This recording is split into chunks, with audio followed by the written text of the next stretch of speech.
Hey, what's up? Welcome to Movie Dumpster Season 6, Episode 9. Today we're talking about Leviathan from 1989, directed by George Cosmatos. I'm Joel Escola. I'm Sean O'Rourke. I'm Tony from Hack the Movies. Welcome to the Dumpster.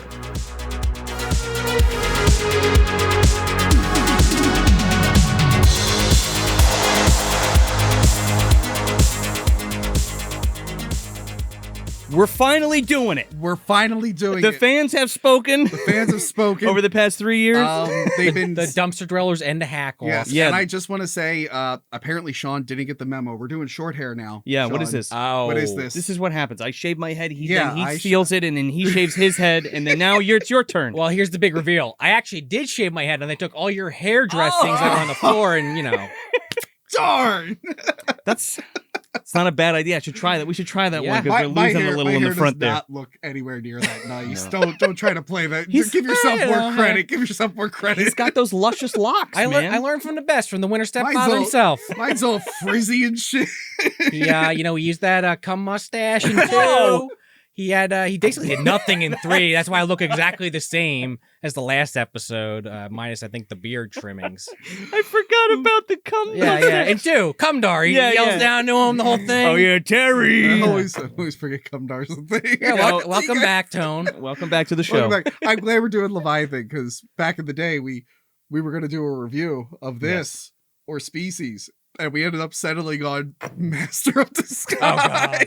On your show, I right? remember yeah. that specifically. I was like, "Oh yeah, I'm ready to talk about Species," and you're like, "Okay, we're doing Master Disguise." Well, I think I was like, yeah, Leviathan. Okay, maybe Species, that's bigger. And then I'm like, hey, Joe, you know what? You're a makeup guy. Let's do Master of the Sky. And then it ended up being one of the biggest episodes. Oh, It God. is Wow, true. right. But yes, we're finally talking about Leviathan. Just back to Cumdar real quick. Of course, they're out there. Hey, get off that topic. Yeah.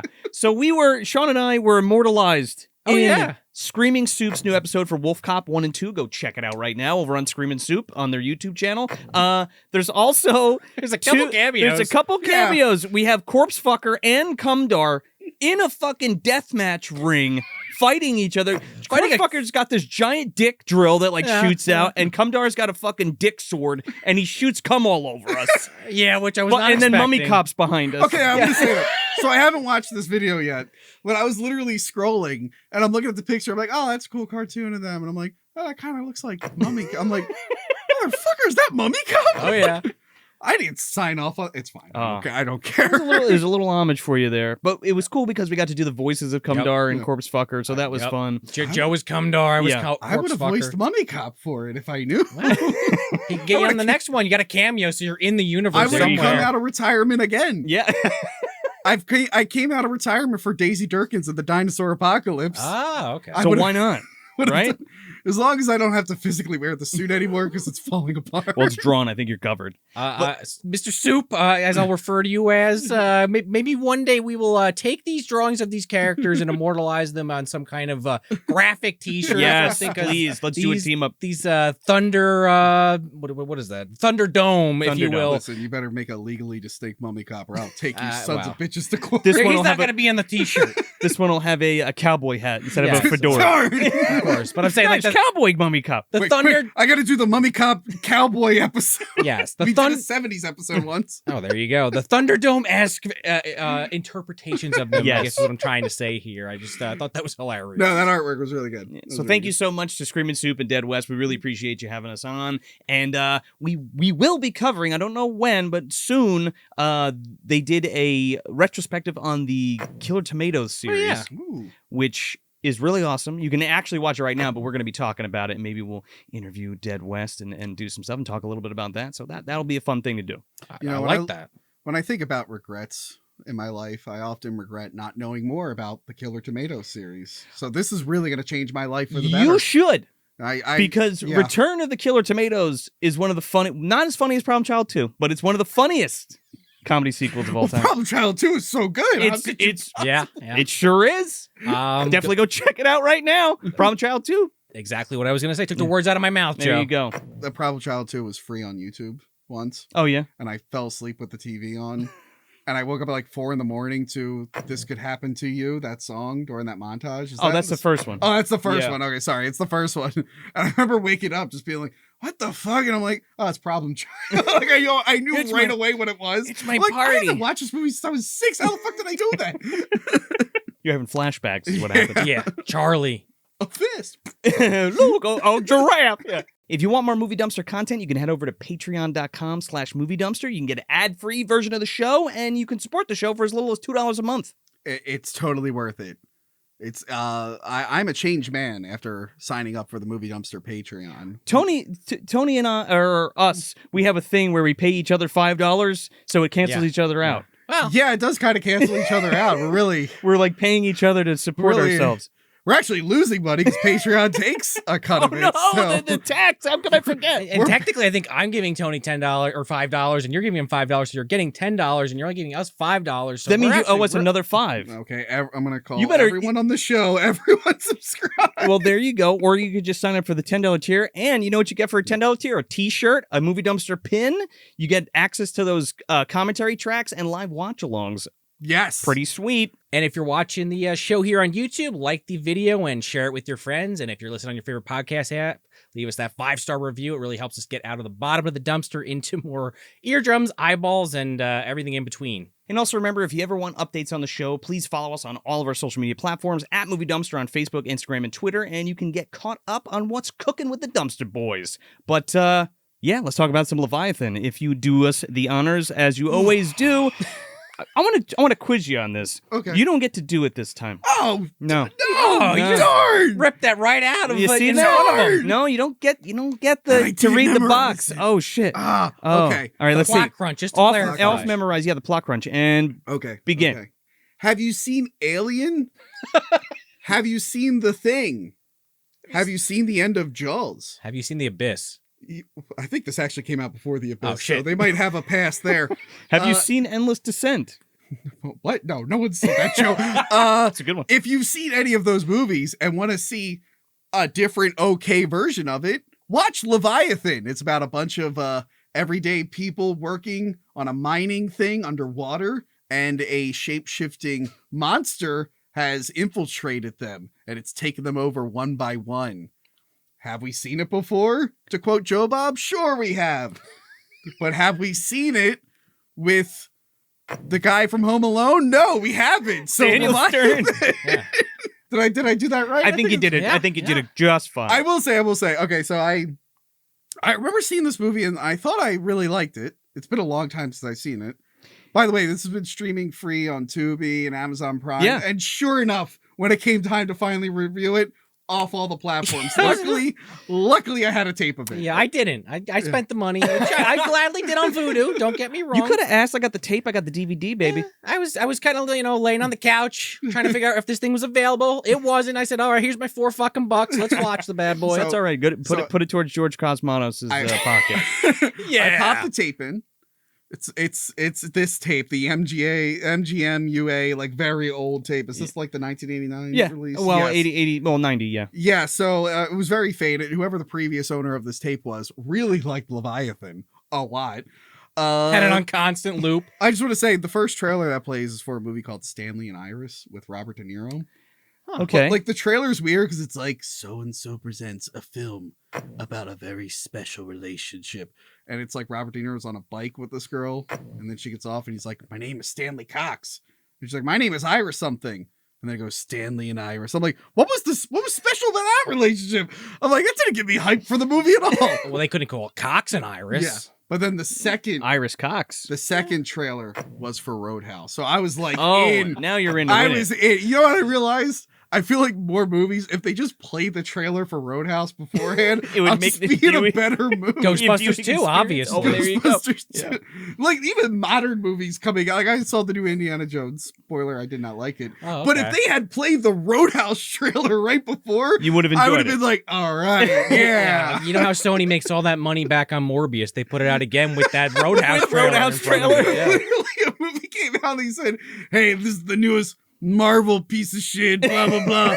Starring this character that we're not going to get right. I'd be like, oh, looks terrible. They're like, a trailer for Roadhouse will play before. I'm like, all right, we're going to the theater. You know what's kind of a scary thought, though, Tony, is that like by 2024, 2025, there's going to be a new Roadhouse. So that's actually going to happen. There's a new Roadhouse in production, is there not? That's what I'm saying. The second one, with his son or something. No. The second one already came out. This is a remake. There's a remake coming out. Excuse me. I didn't know We're that. not going to talk about that. But yeah. Pro tip, Sony, you better put Roadhouse in front of Craven the Hunter when you put that shit out. That's what I'm saying. Yeah, and I watched the movie and like I still enjoyed it, but I'm like, that's why I don't revisit this. Because it's basically Alien meets The Thing, and I'm like, I think I'd rather just watch those movies. But it's different enough. It has its own charm. I would say that's exactly why I would pick it up and pop it in. It's got fucking Peter Weller, Daniel Stern, Ernie Hudson, Meg Foster. I will say so I've watched a lot of Alien and Thing ripoff movies, a lot. The cast really helps this one sell. And the origin of the monster, which we'll get into, is very unique. Lest we forget Amanda Pays. Yeah, Amanda Pays is in it. Well, I was going to get icon. Yeah, no, she's an icon for sure.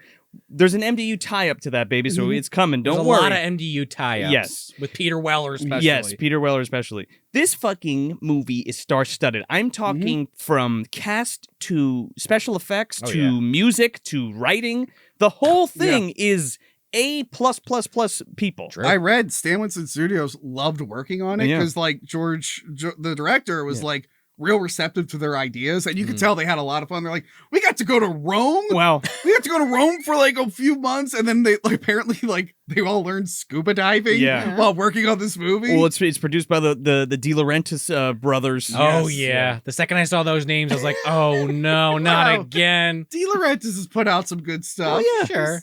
He's the one Italian producer. When I see his name, I'm not worried right away. Well, it's not Dino. It's a sibling. Sure, I think that's what it is. Yeah, I'm just saying. Still, the De Laurentiis name doesn't fill me with dread. No, they did the Incredible Orca. That's well, okay, fine. I was about to say 6 years into doing this show. Usually, I'm a little. I have a little pause when I see that last name appear on screen. But yeah, Orca is kind of a shining gem for sure. So I guess we'll start with George Cosmatos. Yes. Right. Yes. So first of all, this is the man who did Cobra. Yes.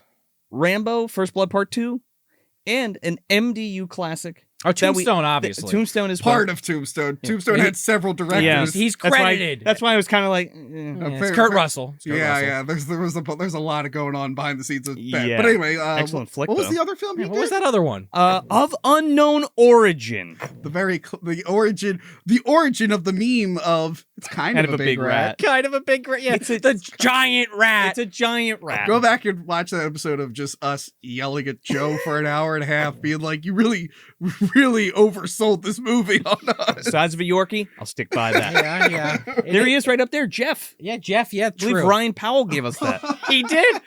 Yeah, this is a thread through the Hack the Movies and Movie Dumpster shows for years Call now. it fate, call it karma. Kind of a big rat. And, I explained the episode, but to briefly recap, Joe told me about this movie of unknown origin. He told me who the director was. I'm like, okay, cool. George Cosmatos. Yes, and then he said Peter Weller, and he's like, RoboCop fights a giant rat, and I'm like, RoboCop versus a giant rat. And I was like, yes, in. And then I watched the movie, and I'm like, that's not big enough of a rat. The fucking rat is this big? That's big enough for me. It ain't giant, but it's a big ass fucking rat. It's definitely one out of New York. Are we really going to do this again? No, we're not. Okay. This is the end of this conversation until we finally talk to CB about that fucking Visitor book. That'll be the Based on final the Visitor, damn nail yes. in the coffin. So, do you know who it's written by? Dave Webb Peoples. Yes, who did Blade Runner. Runner. Wow. And then the sequel to Blade Runner, Soldier. The good sequel to Blade Runner. The Dolph Lundgren movie? no. Yeah. No. Kurt Russell's in it. Okay. In it. He also did 12 Monkeys. He did 12 Monkeys. Yeah. And he- Unforgiven. And he also co-wrote it with Jeb Stewart, who wrote Die Hard. Yes. Okay. Which is like, Yes. you have the guy who wrote Blade Runner and the guy who wrote Die Hard writing a fucking underwater monster movie. Wow. It's pretty rad. Do you think because he wrote a movie for Ridley Scott in the past, he's like, they'll let me get away with mostly doing Alien, right? I did Blade Runner. Look, I'll give him credit. This is better than some Alien movies. So Again, we'll come back to the De Laurentiis name. Yeah. Sure. And we'll just say, that fucking abyss, baby. yeah. They got their monsters in there. How about this? The Thing and Alien, but underwater. Well, it's like, it's not even a comparable movie, It's but like, not to even to that. Oh, yeah. Well, I was just saying, Deep Rising. It kind of comes to mind with the way that the sets are built in this movie. Yeah. Agreed. The ship stuff. Actually, there's something I wanted to bring up too, because another one of a movie like this that I really like is called Proteus, that came out in the 90s, Yes. and that Proteus is is kinda grifting great. on Okay. is grifting on this big time. I really liked Proteus. Proteus in the is 90s. great. I think Good book POV was monster shots too in that movie. yeah, The book was written by the same author who did Carnosaur. that's right. Yes. That's right. Yeah, this was definitely reminded. Proteus is definitely the low budget version of Yeah, Leviathan. I don't know, but it's pretty damn good. I remember really liking it. Yeah. I've seen Charlie the shark monster Yeah. who eats heroin. Yes, Doug great. Bradley shows up at the end of that. Right? It's so Yeah. funny when we get to Saw it it. once. I'm telling you, if you watch Leviathan and Proteus back to back, it's the same fucking movie. It's like watching Aliens and Carnosaur too. It's like that's the same, That's the same fucking movie. The problem is, It's like watching The Thing and then watching Leviathan. I think one of the issues I had was just like, because it is very similar to those movies, but it's also like competent. So I wasn't able to sure. like. I enjoy watching like cheesy ripoffs of those Yeah. movies. So I'm like, all right, well, I'm just watching like a pretty good movie. I'm like, okay, but I'd rather watch the other ones. But this Sure. one's fine. But this is like super high budget, right? So like you would think that somebody like Roger Corman did, or like Concord did. I forget if it was Lords of the Deep or The Evil Below, but one of those is a Corman joint. Yeah. Mm. But this is just like so full of talent that it's like Yes. ridiculous. I do want to say, I have a question about Yeah. like the underwater stuff because again, I watched this on VHS, a very faded VHS. Okay, How in HD does it look really good? I think it looks I great. thought it looked Okay. great. Yeah, I mean, there's like one or two scenes towards the end where you're like, all right, that looks a little fake, but how else do you really do this? Because I'm looking at the miniatures and stuff. I'm like, They look so good. I was Yeah. gonna say, I'm like, man, I wish I was watching this in HD because I can't tell if that's a good miniature or a bad miniature. They're because of good. the poor quality of the tape. In my opinion, I mean, it's Dan Yeah. Winston. Well, he doesn't do the miniature; he does creature stuff. But they look the miniatures, like the I feel- setting. Yeah, but I feel like the team must have done some kind of work on it, or just the creatures. Maybe they I think did. they just do creatures. I can't remember. But what's funny is they did the dry wet version Mm-hmm. of the underwater stuff. Oh. So they Yeah. so they put a lot like pump like dust or some shit into the air to Yeah. look like particles are falling. That's what. I couldn't tell if they were really underwater. I'm like, I feel like they're doing the dry thing. So they shot it at 48 frames per second, Okay.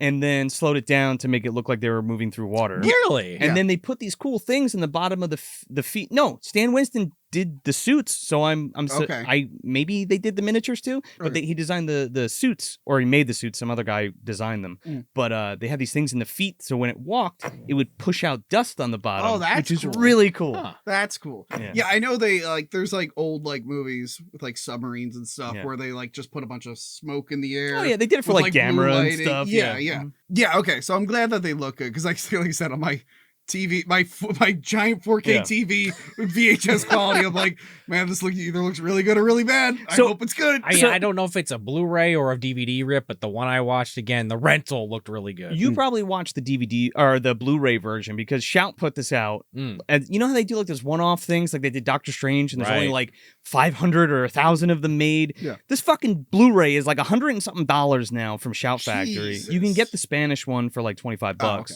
but you can watch it without the subs. Sure, and everything. yeah. It's not dubbed over or anything. Okay. If you have a region 2, I really want to own it, but it's Yeah. not. But I looked at the special Yeah. features, and it's just like one interview. Yeah. I think it's Tom Woodruff, Tom Woodruff, and Alec Gillis, and then the actor who plays De Jesus in this. Mm. Yeah, Is that the name De Jesus? De Yeah. Jesus or Okay, De I Jesus. couldn't help. I didn't know if they were just saying Jesus or it They was say tripping De me. Jesus at one Yeah. point. It for even sure. says it on his. Yeah, it kept tripping me up. Yeah, tripping says me it up. on his Yeah. suit. So before we get too far into it again, the cinematographer is Alex Thompson, who Okay. shot Ridley Scott's Legend Okay. Ah. and Labyrinth, Mhm. Jim Henson's Labyrinth, and you're gonna like this one. Okay. Also, Alien 3. Shot Alien 3. Oh, Go check out those Alien 3 reviews. Wait. Yeah. Was he the guy who started shooting Alien 3? Oh wait, no. I don't know. No, the guy who started shooting Alien 3 was the one from Blade Runner, and then they had to let him go. We talked about it in the episode. Oh, really? Yes, because Interesting. Alien 3 had 2 cinematographers, but the one guy started getting like Parkinson's or something, so they had to Oh, replace him. geez. I think this is the guy who replaced him in Alien No 3. way. Well, he worked for Yeah. Scott before, so it makes sense. Yeah, You know what I that mean? makes sense. That makes sense. And then just one last thing, Jerry Goldsmith on score Yeah. here, fucking crushing it. Yes. Who also the original. Look, I know we've talked about Legend a lot. Yeah. And Sure. doing Legend, one of us needs to do that show, or we need to do it together. Wait, Um, here's an idea. How about we do the theatrical cut on one channel Oh, and the director's cut on the other channel? now you're fucking talking. Didn't even know there was a director's or. Oh, it's Oh, so much and it's better. completely different. Oh, really? And that's the score that Jerry Goldsmith's is on. Yes. Or that's the version Jerry Goldsmith's score is on. And it's a beautiful score. And the theatrical version, of course, has Tangerine Dream on it, which isn't bad. And that's a good version. That's the version I grew up with. Yeah. But when that fucking DVD came out, man, it was like life changing. Like when I watched that on like, it was just on like Stars or something. Director's cut. I'm like, this is way better. It's way better. But anyway, so I mentioned Endless Descent before, and I mentioned Lords of the Deep. So The Abyss, Lords of the Deep, Deep Star 6, Endless Descent, and The Evil Below are all released within 3 years of each other, from 88 to 1990. a lot of underwater stuff. Holy shit, man. Yeah. Like that, it just kind of blew my mind. I was like, all of those, and they're all kind of the same premise.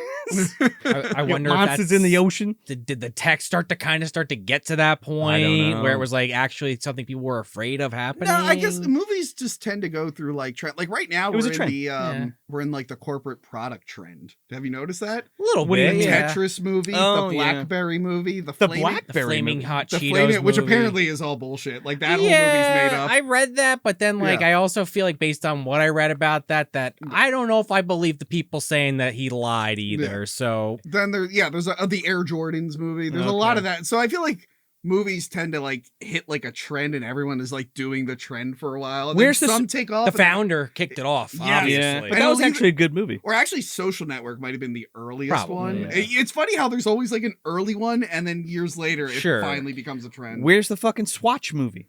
Huh? It's coming, Joe. Where's the Nickelodeon Moon Shoes movie? That's what I need to know. Yeah.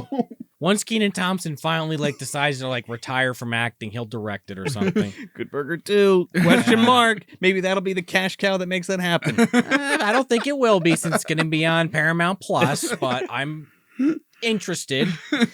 So we open up in the Atlantic Ocean, 16,000 feet below it. Okay. That's pretty fucking deep, man. Yeah. I don't think that Titanic sub went that deep. Yeah, I I didn't mean, think- let's just get that elephant out of the I didn't fucking think we were gonna room. bring that up. I- Usually, I'm the one who brings up the I sensitive. feel like we're removed enough gotta- from that, but Sorry, I got to exploit the stupidity there. yeah, The you only know, one I feel bad for on that sub is the 19-year-old kid who Is the did kid. who did Yeah. it to please his dad. Yeah. he was gonna That's solve the Rubik's cube down there and get the record. It's fucking sad, man. Here's the moral of the ugly. story. If your dad asks you to do something stupid, just go, "No, Dad, I'm good." Here's another moral of the story. Listen to scientists and engineers Nah, you who know what they're you talking listen to about. James fucking Cameron. Would you For listen? crying The out man went to the loud. fucking bottom of the Marianas Trench. I think I'd listen to James Yeah. Cameron. Well, I listened Not to James Cameron before that idiot too. He'll, but- he'll tell you about those Don't dead have- bodies in the basement. Don't have a carbon fiber sub. It's only going to be good for a few trips. It's not gonna- Plexiglass, perfect. No, Anyway. instead you built a fucking suit that if you get a hole in the shoe, you're gonna implode. Yeah. But other than that, they're totally safe. Okay, I had a question. This is in the future, right? It's gotta be, I right? don't- I don't know if I not- ever saw like a date, but I think it's in the future. I don't think it's like far flung like Well, Alien. I think- No, but- no, not like that. It's absolutely science fiction Yeah. because we can't do this. Yeah, so I assumed it was somewhere in the future. and the way they Not a far off future, Sure. but like a realistic future. I like how it's kind of like it's like still like that, you know, that future where it's still kind of dirty Yeah. and like the technology's there, but it's still kind of like that's where that Blade Runner shit comes Right, in, man. yeah. With Meg Yeah. Foster is the one that kind of really sets Well, the there you tone go, with yeah. those conversations Yeah. and the background they have. in It those kind of like, it was conversations. funny actually, because I just rewatched Logan. Yeah. And how that takes place in like what, 2029. So it's like a Right. future, but it's like a future that's like Realistic? You can see, Yeah. you can see things getting there. Like That's how I 24 felt did with that. this. Like the show 24, it was always like a little in the future. So Mhm. it was like when Uh, this crazy terrorist shit was happening, you'd be like, all right, that doesn't seem realistic, but I also could see it maybe happening. Yeah. Yeah. So the Tri-Oceanic Mining Corp is down there, Right. and they're mining- Umbrella's other leg of the company. Exactly. It's obviously. just Kristen Stewart's down there. Yeah, She's gonna oh, find Cthulhu and all that shit. That's going on right next door. Yeah, Dagon's down there. Oh yeah, he sure is.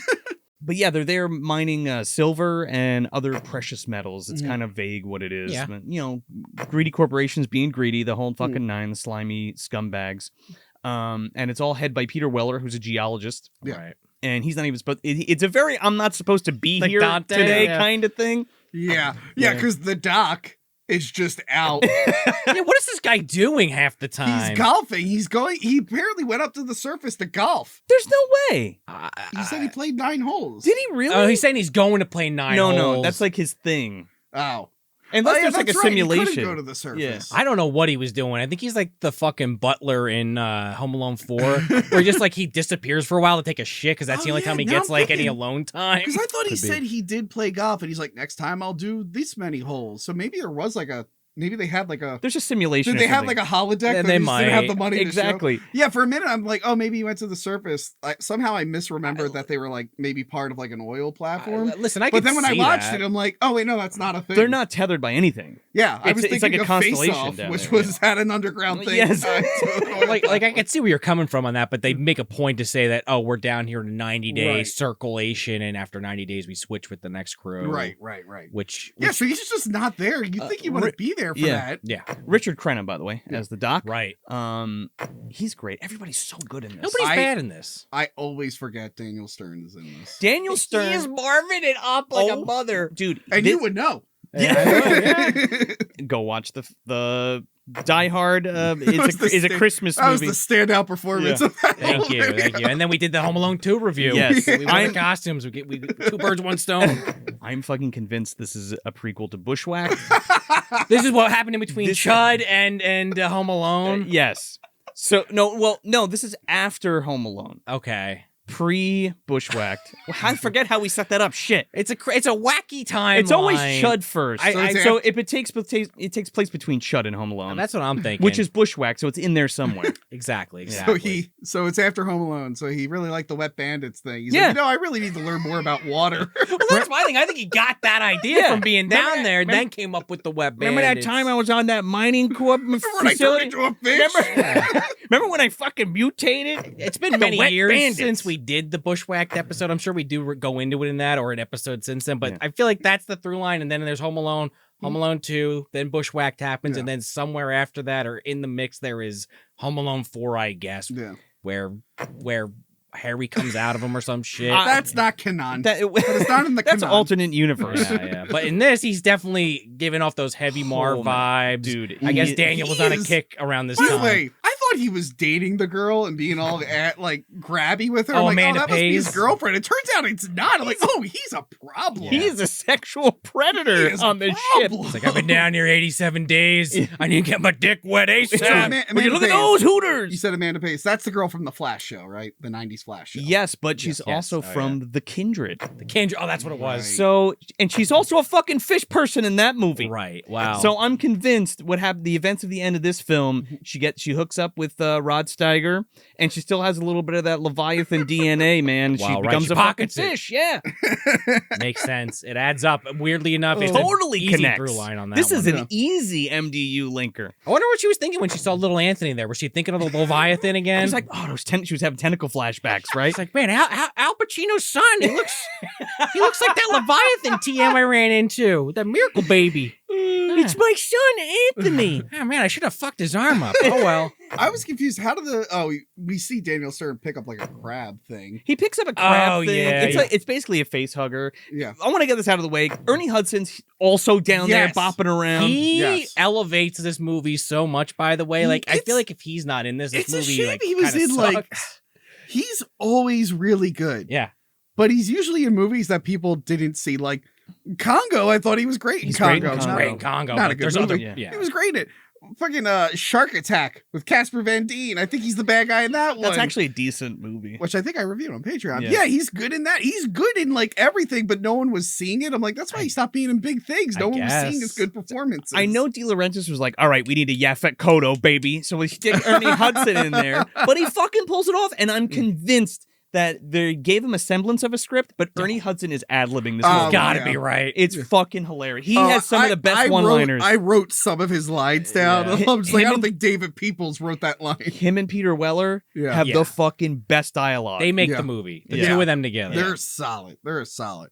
Real quick, Michael Carmine is De Jesus. He's also there. Yeah. So what happens to his suit? Does this naturally malfunction? Or Yeah, so that's our first big tension in the film. Yeah. Is this suit malfunction? Because Peter Weller's set up as like Joe said, he's in charge, but they kind of paint him as like kind of a dude without a lot of backbone. Doesn't really know how to like keep these people in check. Well, he's a geologist. Right. He's not necessarily the leader. He's there to identify the mineral ore that they're exactly. And he's like the point man kind of. He's not really like a team. I guess he's. Yeah, dude, he's reading like a management book at one point. Why is he leading the team at all? Because he's the one who knows what the shit is. No, right. You know what it was is like, we need a captain of the ship, and then someone said, "Oh shit, I'll do it." This isn't a spaceship, and they're like, "Oh shit, all right, make him act like a captain." It's like, yeah, but he's not. Well, he has all these facts about rats. He's like, wow. He's like, did you know a rat can chew through concrete and tread water for his 10 marriage days? fell apart. And they're like, that guy's smart. Make him the captain. His marriage falls apart. He turns to geology. Same character. It is, of course. Tony, again, the movie Dumpster Universe is also, a part of this the is show. before he gets a job in Detroit and gets killed. Which was also in the future. Yes. So it could happen. See what I'm saying? He was trying to, he changed career paths a few times. This was before he was out in the Aztec rivers telling us about how people used to bathe there and That's all a different Indiana Jones movie we're talking about. Real quick, this is in the future, and like, not to spoil it, but like he is declared dead. So maybe he took on the name Alex Murphy. Oh, and it's like, I love rocks, but it's time for me to be a cop. Could be. Started over fresh. Started over fresh. I'm going to have the best first date ever. Anything's better than being at the bottom of the fucking ocean. As he soon found out was not true. Nothing bad will happen to me in Detroit. Until Kurtwood Smith blows your fucking hand off. Well, right. Bodeker's there, right. Anyway. But anyway, yeah, so Peter Weller's introduced because of this suit malfunction. Yeah, but what's hilarious about this is Peter Weller, like you said, he's like, who put him in charge? Yeah. He's like, your suit's fucked up, Jesus. Hey, Doc, can you come in here, Doc? Yeah, he's like, Doc, come in here, come here. This guy is screaming, oh my God, I'm going to die. He's And Peter Weller's like, huh. At one point, he literally goes like, I'm not no, sure. No, you're going to be fine. And then you see his face. He's like, I just lied to that guy. just keep breathing, Jesus. He's just pushing all these buttons. Doc, you in here or what? And then they tell him what he's trying to do won't work, and then it just works. Yeah, they go up the elevator to the swamp. Well, they're able to get him into the pressure chamber before he fucking implodes. Okay. Yeah. Because he's losing oxygen and the suit's losing pressure. Yeah. So they get him in there. I knew that was always a violent way to die, but until it was explained to me like recently, like how it specifically happened to them, I'm like, actually, it doesn't sound that bad. Well, with them, they were like evaporated in like a millisecond. I'm like, that actually doesn't sound too bad. Yeah, but they're trying to get the paycheck. But then there's other times where people get like imploded certain depths and like their organs like come out of their body. I'm like, that would be horrifying. That's a weird, I don't want to say benefit because that just sounds shitty, but it's a benefit of that thing happening is we don't have to explain implosions. People just know what that is now. They were gone before they even knew they had an accident. Yes. It's like the freaking atoms speed up and then like the surface of the sun. I'm like, that's how I total protonic reversal. Exactly. but if for some reason you've lived under a rock for the last few months, as far as the release of this video is concerned, Marv gives a little breakdown on what it means, and he explains the thing. Oh, I was down there with a guy, and he had a hole in his toe, and the whole thing imploded. And the only thing left was his helmet, so we buried the helmet. And he crushes like a seltzer can or some shit. But like his name is Six Pack. Daniel Stern's name is Six Pack. Yeah, that. He's like drunk, I guess. Well, he's about the equivalent of like some trailer trash guy. Yeah, Six Pack, and he's got his penthouse and his hustlers. He's a Six Pack if I've ever seen. Oh one. yeah, for sure. Although it was getting annoying, like when everything was getting tense, they're like Six Pack. I'm like, okay, can we pull out the first names for this, please? He's no Finnegan, like a fine wine. But yeah, they save that guy. Yes, they come in, and the doc's checking him out, and he's all right. Well, that guy's like sweating bullets, and Stern's like fucking regaling this whole story, and this guy looks like he's about to pop, like literally, like Hector Elizondo pops up as Cobb. Oh yeah, he's Cobb, in there. Yeah. Is this the scene where like you think like they're arguing with each other and it cuts to Peter Weller telling them what to do, but it's actually Peter Weller talking in the mirror, like practicing what to say because he feels uncomfortable in front of him. Like that's a really good character moment right there. That's when he grabs a solid moment. He grabs that management book right after. And he's reading it. Yeah. Because, again, he's flying by the seat of his pants on this. Well, he calls Meg Foster, who's in charge, and he's like, "Yeah, having some problems down here. Not really sure what to do." And she's like, "Well, will this delay anything? Like, oh, this guy's suit messed up. That's not good. But if you really think we need to do something, we could do something. But I don't think we should. But it's your call." And he's like, "All right, it's not that big of a deal. Don't worry about it." Peter Weller's grilling the doc because he doesn't show up and fucking Jesus almost dies. And he's like, well, what the fuck? And then there's like a couple other scenes, but you get this shot of this other chick. Oh, what's her name? The redhead. Bowman.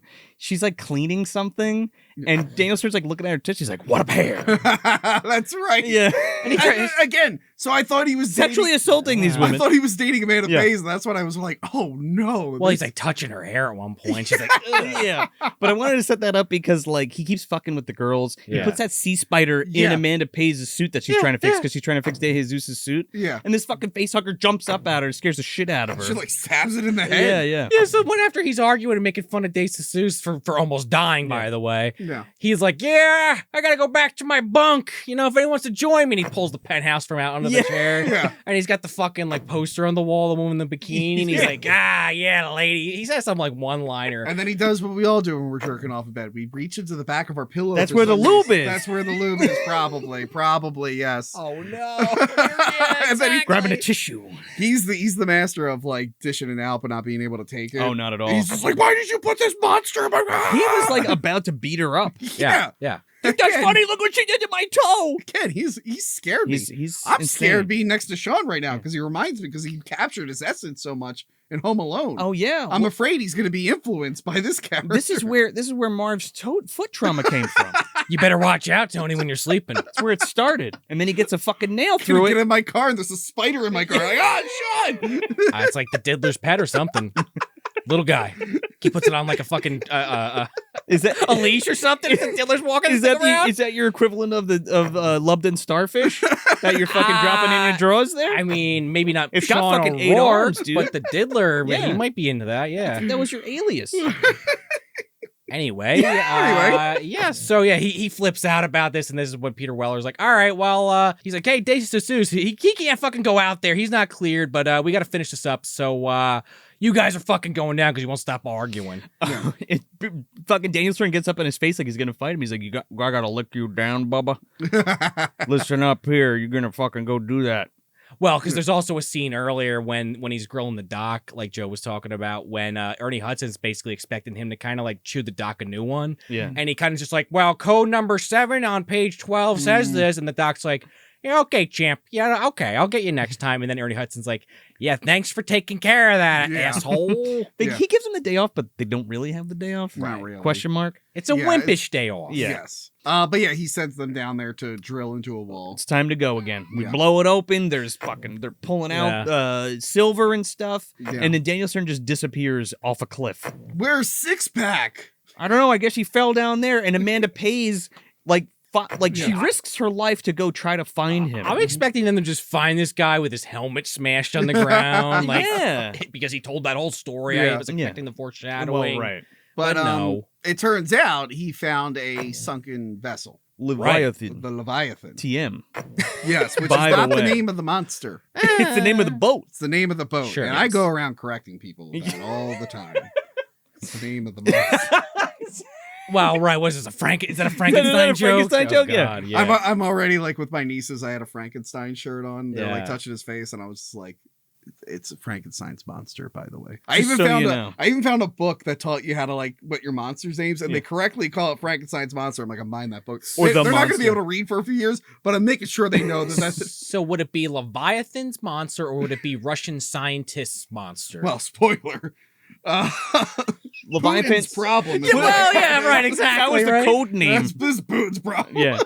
Leviathan's the name of the boat, not the monster okay, guy. yeah. But yeah, he pulls the safe out. Oh, Yeah. well, Amanda Pays is like walking through these fucking tube worms Yeah. into like this forest of tube worms. She could have got Yeah. totally lost. Ernie Hudson's like, she can't see a fucking foot in front of her. If he was on fire or some shit, she wouldn't even know if he was there. Yeah. The So she- one-liners. So the way that she goes into this boat, she passes like the infirmary, and you get a little inkling here because you see like this dead, like it's like the thing where like it's like the burnt up body Yeah. Yeah. in the Norwegian camp, but there's like a fish hand and like a weird skull. Mm-hmm. Anyway, six-pack Daniel Stern is in a room and he comes out with this giant safe. And he's like, I hit to come rich. I found treasure. Yeah. And the doctor is like really interested in this whole sub thing.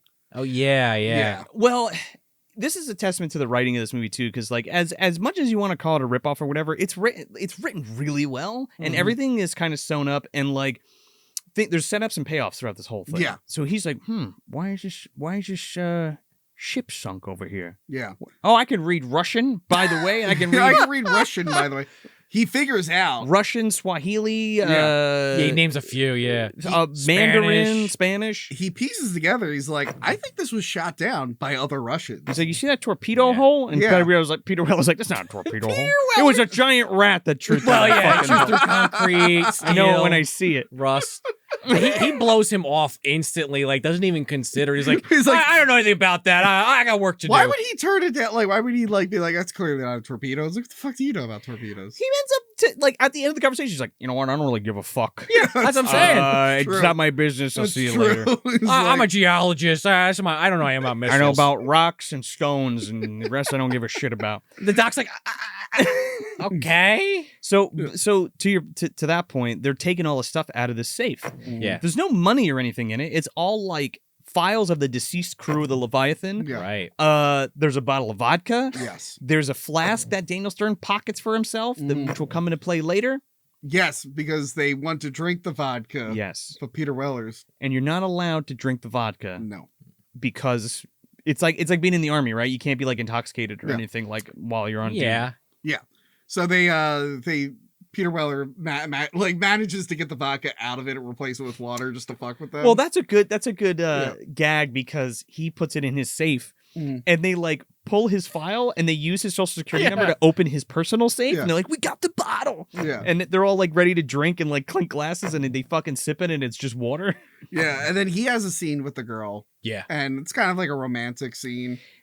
They don't really do it too much, They but don't there's go like full in on the romance. They flirt, but and that's fine. But yeah, she's basically just trying to get him to like, you should try to be like more like one of us. Try to connect with us more. Yeah. I mean, you're under the water. So you're 16,000 feet under the ocean for how many months at a time? Yeah. Yeah. Well, This exactly. beautiful woman, you're gonna be like, you know. Well, they also do introduce this little like important detail for later where he's fucking with like they call it the swamp, but like where they basically come in and out to do their dives, like this elevator.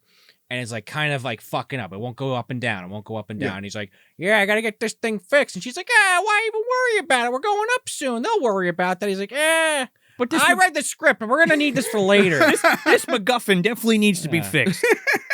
Daniel Stern, 6-pack drinks the vodka. Yeah, but let's not forget the VHS tape they find of the captain's log. Oh, right.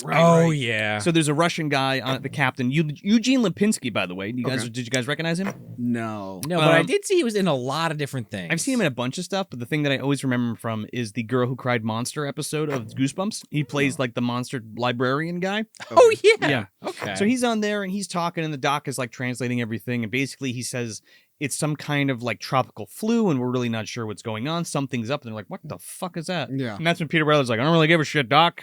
Well, didn't like the door get like broken behind the captain or something? Yeah, it got like kicked down or something. He's like, oh yeah, it's the flu go around.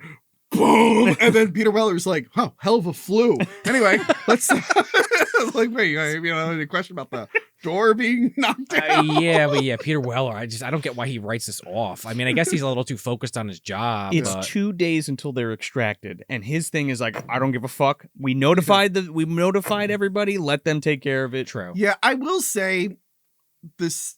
I wish there were like, I wish there was like a more of a ticking clock element. I never really felt. There is. Towards the Yeah, end, but there they is, kind of keep like at like 2 days until we're gone. I'm like, okay. And they're like, oh, it might be 2 more days, like a week maybe. And it's like, okay. The climax happens when it's the last day.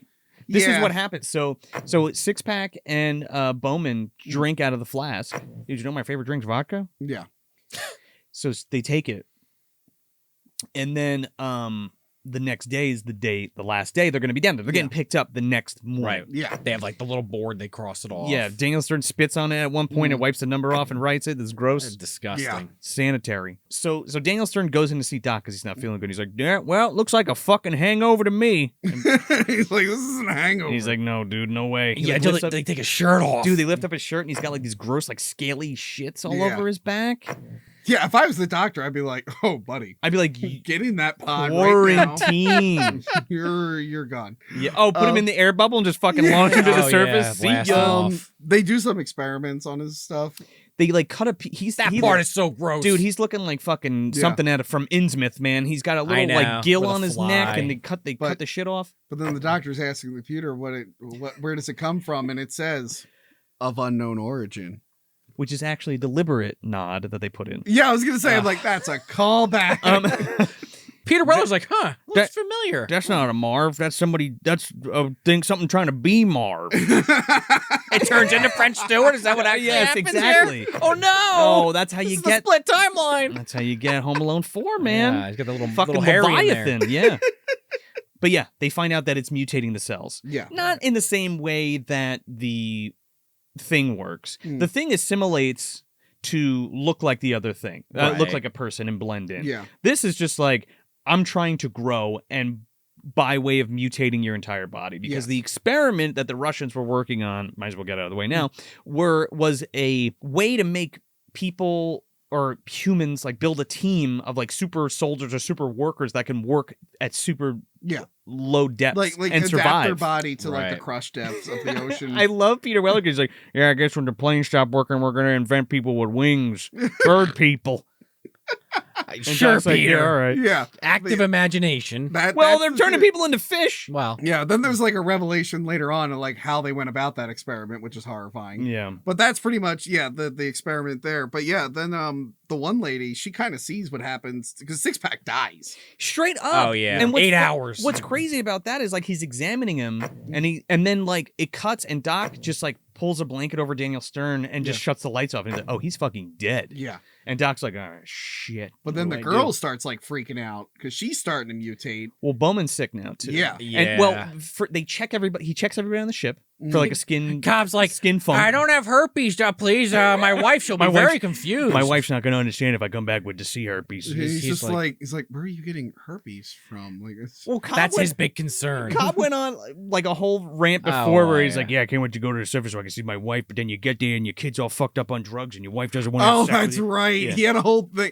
Yeah, he kind of paints a picture of what the surface world is like, Yeah. where it's like miserable. Yeah, and it's that's- like I'd rather that's be his down thing. here. other than Meg Foster, that's the only like hint of what it's like out. Oh, we know the stock market's still around because Yes. it gets brought Right. up a lot. Well, Daniel Stern just wants the beer and to be eating pussy. That's all he wants.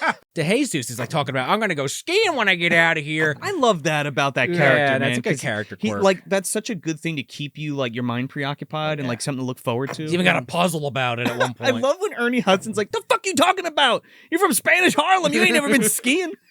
Yeah. No, it's also it makes it tragic when they die. Yeah. No, Like yeah. the 2 weeks till retirement. Imagine or like little bit. Simpsons, I'm gonna get a boat. It's called the Live Forever.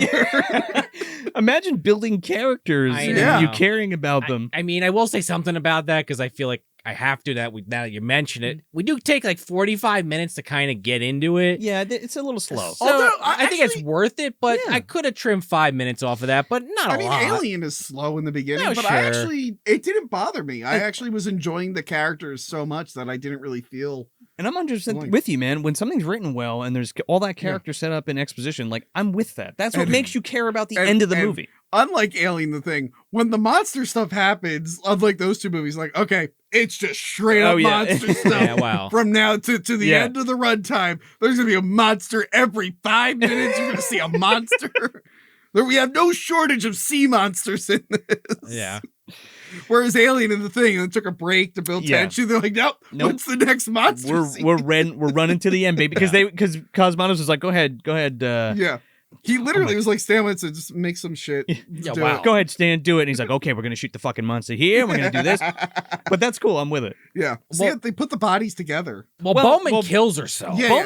Bowman like finds out she's dying. Mm. Goes to. That's a pretty moving scene because she goes to see Daniel Stern and he's fucking dead. Yeah. So But he she's has like this fucking long live the Yeah, goose she slash sees shit. it like Oh, yeah. rewriting his cells, It's- and that's what yeah. freaks her out. There's an open fucking wound Yeah. that's pulsating, and Yeah. so she freaks out and goes and slits her wrists in the shower. Which actually, this kind of reminds me of like a bunch of movies Yeah. that do this, like zombie movies and stuff. But it actually reminded me of Night of the Creeps when the one guy he realizes his brain is being taken over by the slugs and he kills himself. Well, Mm. yeah, but Like that same idea. There's like few movies where like someone's turning into a monster and they Yeah. off themselves. I would before. argue the Night of the Creeps one is way more impactful than this one. Yeah, sure. Yeah. But I'm just saying it's the same idea of like Yeah. a character realizing what's going Sure, on, and sure. they're like, we need to stop this. Yeah, But yeah, then they throw those two bodies together because what's the worst that could happen? they call Meg Foster first, and they're like, yeah, we got somebody who's diseased on the boat. And He's she's dead, like- by the way. She's like, oh, yeah? And he's like, yeah, it's not contagious, though. And she's like, okay. By the way, it's going to take another extra 12 hours to extract you from the thing because there's a hurricane up here. There's just a hurricane. Isn't that crazy? It's coming in. It might hit. We don't know yet. Well, at one point, he has like the option to leave earlier, and she's like, well, you could. I'll trust your judgment. Might not look good on your record. Yeah. She's like real gaslighting him. She's like, well, if we have to take you out of there 24 hours early, it's going to take a big hit on the report, and, we could do it, but... This really is to make itself different from Alien, whereas Alien, they're just typing on the computer. Yeah. This, they're like, well, maybe we should show a person. This would be like if Alien, they typed and someone was like, hi, we didn't send you there on purpose. Aliens aren't real. Sure didn't. Your doctor's not a robot. You're fine. This part's interesting, though, because it's like the third call, I think, at this point that they've shown. Yeah. And like when she finally gets off the phone and now she knows people's dead, like she doesn't say anything to them, but like she hangs up and they do like this long shot. Yeah. Well, not that long, but longish of like panning on her like ice cold, like she has those very memorable eyes. Striking blue eyes. And she's just like, and you can kind of even tell like the stoic, Blade Runner businesswoman is even a little worried without even saying. It's like, uh-oh. Is she always a bad guy? I feel like she was a good guy in Stepfather too. She's a victim in that. She's a victim in that. She's a good woman in They Live. Do you think? No, she turns out to be an alien. Well, she does turn. Well, yeah. Yeah. Well, I was just saying though. Speaking of Stepfather 2, do you think this is was this what she actually did?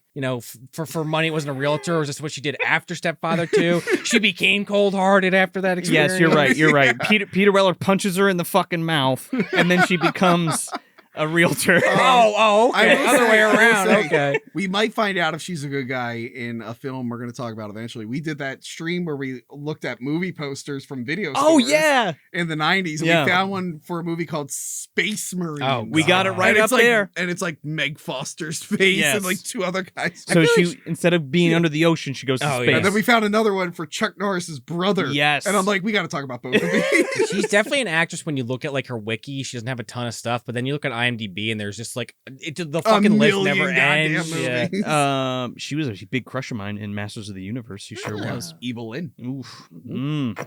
Indeed. So yeah, with Bowman gone, things are really going to start heating up now. But before we get into that, we're going to take a little break. And now, these messages. Now that there are too many streaming services and they're getting more and more expensive, we're checking out some of the best and worst horror movies across Netflix, Amazon Prime, Shudder, Crackle, and so on to see if they are worth buying a physical copy to preserve. We'll cover this in the only way we know how, using wrestling lingo. Some segments will be the gimmick, what is the selling point of the movie, the mark out moment, the scene that gets us to pop, or in layman's terms, we like, the big leg, the ending of the movie and its lasting impact, and going home where we wrap up and see, is this movie worth buying? Check out our videos and follow along on our social pages at Masters of Nonsense to let us know if our opinion holds weight or if it should be overturned. Welcome to the Rad Pack Podcast, your number one hangout for all things rad, weird, and killer when it comes to movies, nostalgia, and collecting. And I'm your host, Garrett from Born to Be Rad, aka the Dude with Ratitude, aka the G-rated superstar. And I'm your host, Mel, from My Killer Podcast, aka Slippy Longstocking, aka the Rad Adder. And I'm your host, Justin, from Movie Watch Daily, aka the Rad Ranter, aka the Dead Couch, and we are the Rad Pack.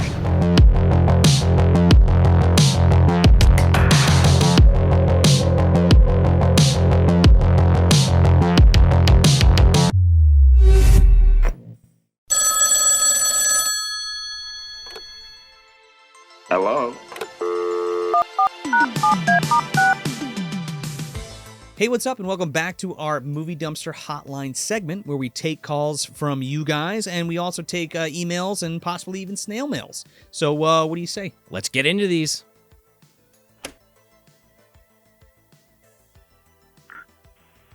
This is a big fan. I'm the actor, Dick Nolte. I was in the movie Ghost 14 Hours. Huge fan of the show.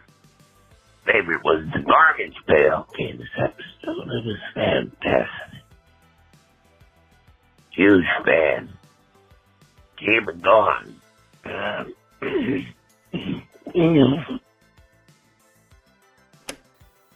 I guess thank you, Mr. Nolte. It sounded like you had a bit of a problem there at the end, maybe too many cigarettes. I'm not really sure.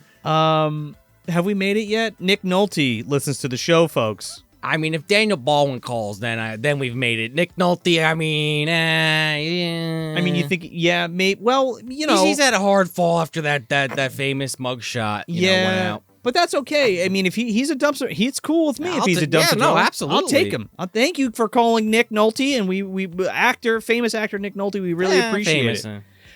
Used to be famous. Is famous. I don't know if he still is, but Nick Nolte? He's definitely got a lot of money, so I guess it counts. You can't take that away from him. No, yeah.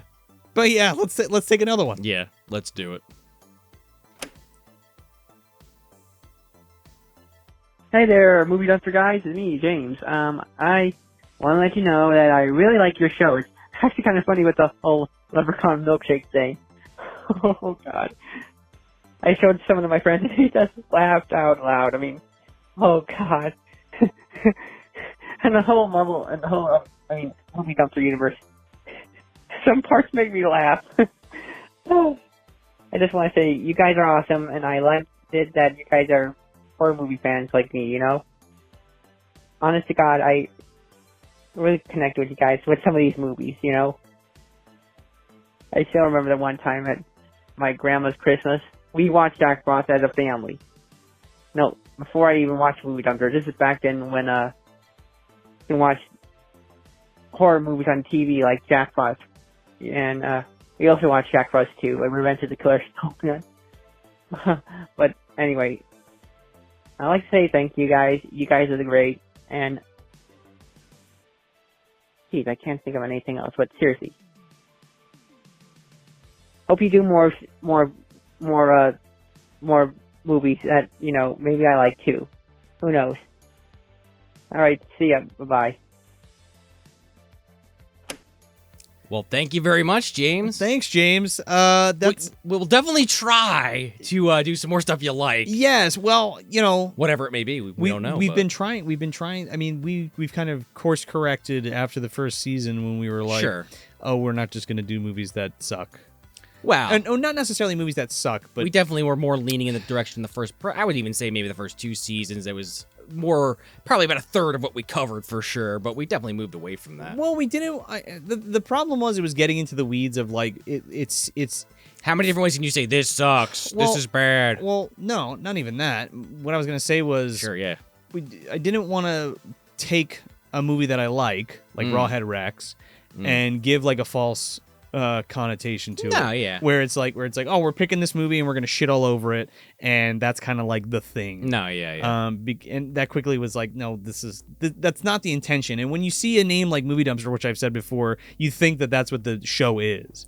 Yeah, I mean, we haven't really talked about it in a while, but yeah, we've talked about it in length. But I feel like from an outside perspective, I feel like people who are not familiar with the show, I see a name like Movie Dumpster, and they're like, oh, this is a show where they shit on movies. Sure. And that's not, I mean, clearly, well, people who, you know, the fans who listen know that, but that was never the intention anyway. The intention was to talk about lesser known films. Yeah. That are not the popular choice. Or like a very unlucky Leprechaun, for example. Yes, exactly. And whether or not certain people on the show liked said movie or not.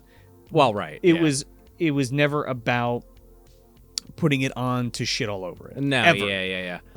Because I'm surrounded by these films. They have made me the person that I am today, and I love them dearly. So just want to put that out there. No, absolutely. But yeah, thank you so much, James. And I think that's wonderful that you got together with your family at Grandma's for Christmas and watched Jack Frost fuck Shannon Elizabeth in a bathtub with a carrot. Where'd that carrot go? And then followed it up with Revenge of the Mutant Killer Snowman. That's pretty excellent. Sounds like a great Christmas. Sounds like my kind of Christmas. Mine too. But thank you so much for supporting the show, and we really appreciate you having you as a fan. Yeah, absolutely. All right, let's take another one. Yeah, let's do it. Hey, Joe and Sean. This is Chris. I don't know if you got to bleep that out or not, but anyway, I just wanted to say thank you for all of your content and everything you do. Earlier this year, I ordered a shirt from you guys, and there was a bit of a delay, and I emailed you, and Joe got back to me and apologized, and I definitely didn't mean it in like a demanding way or a rushing way. I was mostly just looking for an update, And you guys were so kind to not only get it sent out quickly after that, but I also got a little care package with some dumpster grub, as they say. And I really appreciate that. It was a couple cool pins and stickers and a Blade VHS. And I really appreciate that. Blade 2 to be exact, which of course is the best Blade, as we all know. No blood tornado in that one. But yes, thank you for everything you do. I know I've been enjoying the content for a few years now. I was introduced to you by Tony from Hack the Movies. She's super famous, but you have quickly become my favorite YouTube channel. Don't tell Tony. And I appreciate everything you do, and I will continue to watch everything going forward. Take care, guys. Thank you, Chris. Dude, no hard feelings at all. I didn't take it that way, or we didn't take it that way, rather, when you sent the message. I think what happened was sometimes where we get our shirts from, things get caught up because shit gets like out of stock. Yeah, and sometimes they don't alert us right away. So if there's ever a problem, you can always just reach out to us. So we didn't take it in a way where you were demanding anything at all. No. It's just one of those things where like sometimes shit gets fucked up and you got to go in and fix it, and definitely let us know. And you're very welcome. And we just wanted to give you a little extra something. So for the delay, and we really appreciate you picking up a shirt or whatever that may be, and if you're willing to give us money and stuff, it makes us, we want to make sure we take care of you, I guess is what I'm trying to say. I mean, the truth is, Chris, Joe just really wanted to get rid of that copy of Blade 2, so he was like, stick that in there with the shirt. There you go, get it out of here. No, I might not agree with that statement, but I'm glad you enjoyed that. You a Blade 1 guy? Is that what it is? I'm a Blade 1 guy. Okay. I'm a Blade 1 and done guy. I gotta admit, I guess I'll say it here. I have a huge blind spot with the Blade series. I think I saw the first one once. I rewatched them all in a row one night. I was like working or like sculpting was there or something. 4 now? No, there's only 3. Only 3, okay. Yeah, there's only 3. Thank God there's not 4. And the first one held up really well. 2, I remember loving, and then I went back and I was like, there's a lot of dodgy shit in it. I mean, it is Del Toro. There is some cool concepts, but the CG is really bad. Like, really bad. It's in that era where it's hit or miss, coming back to it, And 3 is just a shit show. I mean, we all know the whole story about Triple H, baby. What a fucking... I don't know why I always focus on that part. There's way more problems in that film. There's way more problems than Triple H. He also was that era when Triple H had like that long, flowing, like gold hair, kind of. He's trying to do the Ric Flair thing. Well, he had that long hair for a long time. Yeah, but specifically the evolution phase. Yeah. Degeneration. No, it was evolution. It was that evolution at that point. He had degeneration. He had long hair for degeneration. Well, he did. But I'm saying specifically when Blade 3 was made. Oh, yeah. When Wesley Snipes had to get CGI'd eyes. No, 100%. I'm telling you, Hunter S. Helmsley had long hair for years going back before to that. Right, his original gimmick. Even. I forget the name of it. He was like a not a lawyer, British lord or some shit, like Steven Regal or something. I remember he was like some kind of executive or some shit. Or something Hunter like Helmsley. I'm talking about in WCW, but yeah, you're right, in WWF. Right? Oh, yeah. Anyway, thank you, Chris. Thanks, Chris. There's a little Blade side tangent for you. You're so very welcome, and thank you so much for supporting the show, and we really appreciate it. So thank you. Thank you very much. So then we got one more? We sure do. Let's do it up. Hey, what's up, guys? This is somebody who talks to you on Twitter all the time, Mr. Somar. You're doing an awesome job. Amazing stuff. Discovered Movie Dumpster from Hack the Movies. Been watching ever since. Caught up in the back catalog. The amount of movies you guys watch is amazing. The reviews are always great. You guys really need to do Virtuosity. You talked about it a few times. Double feature with Lawnmower Man would be phenomenal. But, you guys already did that. But just Virtuosity, man. Russell Crowe eating glass. You can't go wrong. And I'd also like to say, keep doing the YouTube game. It's tough. I think a lot of people do it. I do it myself. Just keep at it. You guys are doing great. And I'd also like to see you guys review games. You guys really seem like you're video gamers, and you talk about a lot of really good games sometimes on the reviews, and that could be awesome content for you guys. So again, thanks for everything. Awesome. Movie Dumpster is not in the dumpster. You guys run the dumpster. And talk to you later. Well, thank you so much, Omar. Really appreciate that. Tony, again. Oh, yeah. I want to say thank you to Tony again. Yeah. For bringing people over here. We really appreciate it. Again, check out that Leviathan episode with Tony, and there's many more we've crossed over with on this channel and on the Hack the Movies channel. We've done a lot, and there's still more to come. Yep. We really appreciate that. As far as virtuosity goes, yes. Now we've been talking about we've talked about virtuosity before, on and off, ever since Lawnmower Man, or even before that, probably. Yeah, and that was like a BTS thing. But we are doing virtuosity with the Cinema Psycho show coming up soon. Yeah, on their show. On their show, so keep an eye out for that. We will be doing virtuosity, the Russell Crowe fucking classic. Where he's a fucking serial killer that's been computer generated that also eats glass, apparently. Well, when he gets a limb cut off, all right, don't spoil it. All right. On the show where we spoil everything. Anyway, it's great. So yeah, so that we're doing virtuosity on Cinema Psycho show. Go check them out. Subscribe if you haven't. Check them out on all the social medias and stuff. Follow them on your favorite podcast app. And thank you so much, Omar, for keep pushing us with the YouTube thing, because it is tough. It is tough, and like we say it a lot. Usually in our live shows and stuff. This is not our job. We don't wake up in the morning and we're like, okay, Sean, let's make movie dumpster stuff. Like, no, one day maybe. It's maybe, hopefully one day, but we get up in the morning, we work a fucking full day at work, and then after work's done, it's 6 o'clock, 7 o'clock. Then we get to movie dumpster stuff, and then we work till sometimes weekend, maybe. I work every fucking weekend on movie dumpster stuff. Yeah, no, same. Doesn't matter what it is. It could be an episode, or we're doing a show, or we need graphics, or we need whatever. It's late nights and weekends, and that's the fucking name of the game for the hustle. So hopefully one day, in a world where we can wake up and do movie dumpster stuff, y'all would have so much fucking content your head would spin, and it would be top tier shit. If you think this is good, you could imagine what that would be like. Exactly. And, on that note, you mentioned video game content, Omar. I know we've talked about maybe doing some or dabbling some, and it never really just pans out. We've talked about maybe, like, on our live streams, when we finally get back around to those, maybe at some point implementing that in there in some capacity, see, how people react to that, or possibly a show that's video game themed down the road, maybe when we are doing this either full-time or in a larger capacity, because we've had ideas in the past without just saying them. We've wanted to go after it. I think it kind of started with Pumpkinhead 2. When we had Tony on, we were going to do the MS-DOS game and then play that. And then I think we were going to stream Predator 2 for Genesis. We are going to be doing a movie this year for Trick or Trash with our buddy Kieran. And that it'll be on his stream when we play the game, but there's a little teaser for you. Right.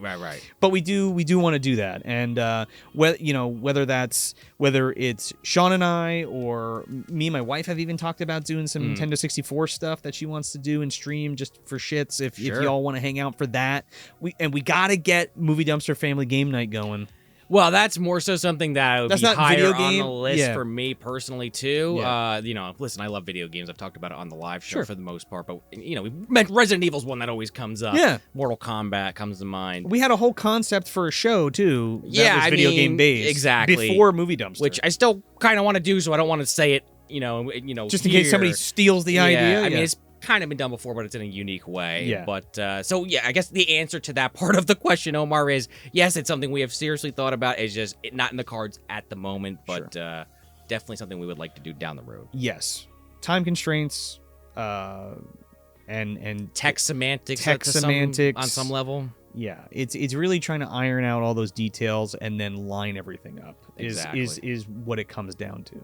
Trying to do what we can when we can. We've also tried to take some of the pressure off, even though it's still always there, But yeah, thank you so much. Really appreciate it. Thanks for the kind words, and all the best to you and your channel. And I hope everything fucking works out for everybody, and we're all slamming beers at some point or another, and we're all celebrating our successes. We're slamming Pizza Hut glasses. Oh yeah, dude, fucking clink it up, motherfucker.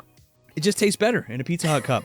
Even water. It does. High quality H2O. So yeah, that's it for this week's Movie Dumpster Hotline segment, and now back to the show.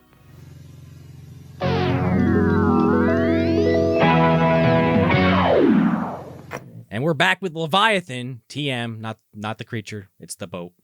you know, we said it earlier. It's the boat, not the monster. Yeah. So yeah, there's a 12-hour delay in the extraction, and it's all bullshit that clearly Meg Foster's cooking up now, and Peter Weller's like, okay. Because even Ernie Hudson, they show at one point before she says there's a hurricane, he's like, oh, no waves. I don't want any waves, like just to make sure that they can leave on time. Which is a good callback later. Yeah. So Ernie Hudson goes in to see Six Pack, and he's like, hey man, he's like, yeah, I hope you're doing all right. I hope you're feeling better, blah, blah, blah.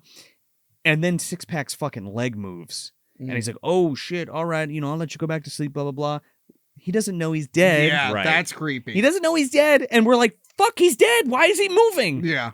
And that's creepy as hell. Such a good scene. Exactly. And that's like right after that is when Bowman then sees him and then kills herself and is thrown in there. But then they like leave the bodies together. They're like, all right, well, I guess just throw them in a lump. We're leaving tomorrow. Well, they put him in a room, right, and like on top of each other for some reason, or like right next to each other. Yeah. Well, sure. Well, that is a weird. I think it's around this time. There's that weird scene where like the characters are walking away, and then we see the shadow of it mutating. Oh, and dude, I'm like, the tentacles are and coming I'm thinking up. about it realistically. I'm like, they would just have to turn slightly. They probably could hear. You would probably hear that happening. That's something that happens a lot on this show. You get that vision, right, where it's just out of your line of sight. The baby's day out. Exactly. Knee high. Yeah, baby's day out vision. But now Doc has to finally be like, yeah, we think there's some kind of mutation that is kind of circulating around here. Came through the vodka.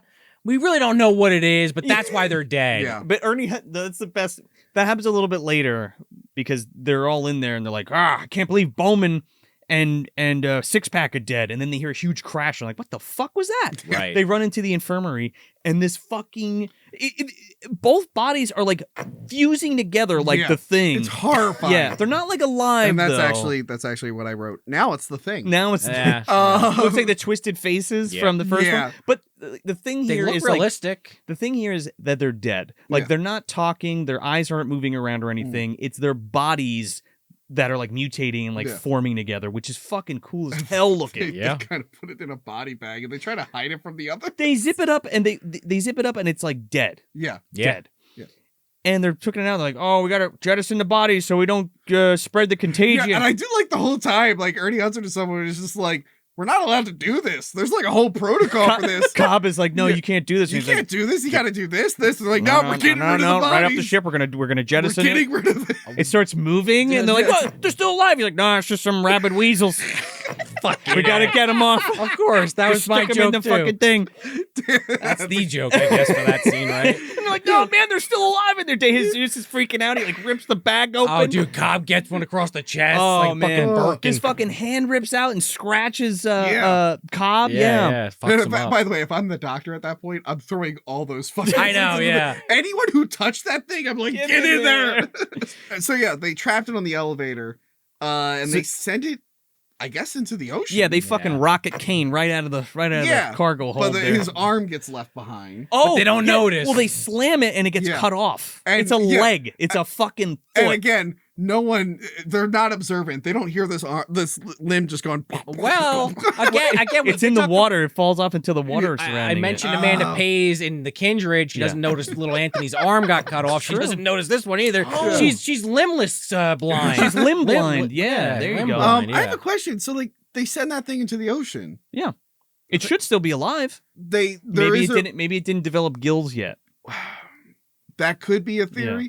But no, they do explain like there's a specific source it needs to eat. Oh, blood. Yeah, but we don't know how long you can go without that. So yeah, I was just like, so is that thing just still out there? I think it needs to grow, or maybe it's just dead. I think that Scully and Mulder took care of that, actually. There you go. It could be a thing where maybe it wasn't fully developed enough and it just drowned. Yes. That could be a thing. Now, here's another thing that you can say is just like Alien. So the foot swims off. It's a foot. Yeah, but and a leg. It kind of looks like a tadpole. No, right. No, but so it ends up like being it like lands itself on a grate, right? Yeah. And this thing starts wriggling and writhing, and this fucking lamprey eel looking thing comes out of the leg and like becomes its own organism. Yeah. So it's kind of like the chest burster. It is, and it's hiding in ducks and shit. It's the chest burster in that regard, but it's also kind of like the thing where like every piece of it can grow. Well, that too. Yes. So it's like it's a mashup, but again, like I don't hate it. I think it's fucking awesome. Yeah. But this is when like we hear like the real horror story of the origin of this, where like Ernie Hudson's like, yeah, they put it in the vodka. Those guys didn't know that they were being experimented on. Right. I'm like, well, that's fucked. The Russian captain was like, yes, have some vodka. Not There that you go. governments haven't done that in the Yeah. past, experimenting on people without knowing. But then, like, you can tell, like, they piece together. It's like, oh, the Russians like figured out. They're like, oh shit, this didn't go right. We gotta blow Sink up that this- we gotta motherfucker. sink that shit. I love how Ernie Shoot a giant rat at it. Yeah, well, exactly. To gnaw through it. Exactly. I love how Ernie Hudson's like, yeah, well, if they did it to us, they'd probably put it in the coffee and like Cobb's about to take a sip. And And he's like, maybe Food not." ain't that bad, baby. Yeah. Well, we'll get to that. Shortly. John Hurt wants his fucking money back. But so they go and check six packs stuff because they're like, oh, what the hell? Why did this guy die so fast? And they find the flask. yeah. Like, shit. This is the day his And that's how Ernie figures it out. Well, it's great. Okay, so this is what I was talking about before, because Ernie fucking freaks out. He's like, you fucking made him drink the vodka. He drank the vodka, and then he drank it, and then he turned into the thing because they drank the vodka. They drank the fucking vodka. It's so good. He's just like ad-libbing, going fucking nuts. And he's like, would you fucking drink that day as usual? He's like, I just want to ski, man. He's like, you never been to fucking skiing? Yeah. He fucking drops Jesus' puzzle on the floor. Yeah. Makes him feel like shit. Yeah. But then he's like, comes back later. David Zeus is like making popcorn or some shit, and he's like, how could you eat? Yeah. And he's like, I'm hungry. He's like, what are you doing in here? He's like, I'm looking for the butter for my popcorn. He's like, hey man, let's go put this puzzle back together. So I thought that was kind of sweet. Well, that moment's quickly shattered. it sure because as is. This guy's trying to find fucking butter for the popcorn. This lamp where he's like, just dives at him, grabs his arm, and he's fucking done. When it comes out and coils around his arm and then like burrows into his chest, it's awesome. Which, by the way, I remember, I don't know what tape it was, but years ago, I Yeah. watched a tape that had the trailer for this. And that was in the trailer? There was a trailer of the little eel screaming. Oh, yeah. And that was the only thing I remember from the trailer. So before I saw the movie, I was like, well, the movie's about that tiny eel eating everyone, Right. some kind of Leviathan. And then when I watched the movie, I was like, whoa, that eel was just a small part of this movie. Literally. One scene. This is fucked up too, because he comes out of he's screaming. He's got this eel inside him. This guy's a great actor, by the way. yeah. He comes out. He unfortunately died of AIDS like right after this Oh, came out. that's a bummer. Yeah. That sucks. Well, he's opposite Ernie Hudson in this scene, Oh, and they're Ernie. both great because like he Oh. comes out and like he's like being eaten by this fucking thing, and he's like, help me, and Ernie Hudson's like, Yeah, Ernie I'll go Hudson's get like, help. Yeah, 100% what I would do. I'll go get help. Shut the door. Wow. This giant fucking metal door closes. Yeah. And then they're like, And he's like, Cobb, watch the door. I gotta watch go get the door. We gotta go get this. Doc They and get Peter their, Weller. They get their future chainsaws. They're fucking Right cool. out of Gears of War. And then when they get back, there's a hole in the door. They're like, Cobb, what the hell? He's like, I wasn't gonna watch this unarmed. I'm like, well, you got a point, but Not just a hole. Now you're like, oh, an eel, a hole that big. No, the fucking door is ripped open. Fucking metal beast was there. Oh yeah, he sure Yeah. was. So they're talking about it, and this is one of my favorite two lines of Ernie Hudson. And they're like, yes, the monster on the old ship died because it ran out of human blood to consume. And Ernie Hudson goes, we got a Dracula on our hand. Oh yeah, some kind of goddamn Dracula now. I love when people refer, Yeah. I don't know why it cracks me up. I love when people refer to vampires as a Dracula. yeah. It cracks me up every time. Instead of just a vampire. What you got? And the Doc is just like, yep, that's what we got. I remember Saturday Night Live years ago, Horatio Zan was playing Elton John because Elton John did that Lestat musical. Oh yeah. And Horatio Zan was pretending to be Elton John. He's like, I'm just a Dracula sucking your blood. Oh my God. Like, I don't know why it's a Dracula. So they arm themselves Yes. with these giant fucking flame. What is this flamethrower arm for? Because it was an alien. That's literally yeah. why it's in Like here. Doom. because Like, it was an alien. it looks like it goes like on the suits, and I'm like, well, what are you using a flame? Well, it's not even like a torch; it's a flamethrower. Yeah. It's not like an underwater like welding device. Right, Yeah. the saws you can kind of like, okay, Sure. like maybe. The saw makes sense. Yeah. The Saw's family, Tony. The flamethrowers made sense in Alien because you didn't assume they used that on the ship. You assumed they maybe used that when they went places. yeah, Yeah, to like or Star clean- Wars, they or- have that. Yeah. Yeah, they'll clean off minox Yeah, and shit. yeah. But like in here, it's like, why would you have a flamethrower in this environment? I have no idea, Just but in he case. gets Ernie Hudson picks up the flamethrower. He's like, now we're talking turkey, and that's a good one too. Well, yeah, that's a good one. You know what it is? They brought the flamethrowers because Peter Weller warned him about kind of big rats that are he fought in his brownstone. You're gonna need more than poison and and traps. Little did he know it would be a fucking literal skin monster or whatever this thing ends up being. So it eats blood, and if it eats more blood, that's why it grows. Yes. Right. And we see this cool part where Cobb gets fucking wrapped with the tentacle and pulled, Right. and Doc comes in to save the day and cuts the fucking tentacle off. Yeah. And those tentacles are like snakes almost. They're it's cool. kind of like Deep Rising. They're cool, where yeah. the tentacles are mouths as well. Yeah. But as the thing slithers around the corner, you see the shadow of the bigger monster, and you're like, what the fuck was is cool. that? That was cool. I do like that Doc just he has his what you call it? Wilford Brimley moment. Yeah, he he just does. launches all the escape pods. He just At all first, of them. I couldn't remember exactly what happens, and at first I thought he was like, because right before this, he's like, I did some terrible shit. And Amanda's like, well, people remember you for all these great things you did. And he's like, I changed the way doctors did things all over the world. Right. And he wants to I guess redeem himself or something for something he did, because they never really let on to what he did. Yeah, it's kind of like I guess maybe that was a plot point that got cut in editing or It something. it can't be worse than Rucker Hauer crashing that plane into those little Nigerian kids. Well, right. Yeah. Or Clemens accidentally giving people too much painkiller in Oh, that Alien too. 3. Yeah. It could have been that. Yeah, it could have been that too, and went to Could've been jail. Yeah. Yeah, But now you got to get stuck in the Well, fucking this ocean. guy just got demoted. Yeah. Clemens got sent to the worst prison in the world. This scene's weird though, because he's like, I'm gonna go to the infirmary to get some more bandages for Cobb, because he's like, this is starting to hurt. He's like, it's itching, and he's like, oh Well, shit, this guy's infected. He's like, that's it. This is it. I'll be right back. Yeah. And he's like, the other thing out there? Yep.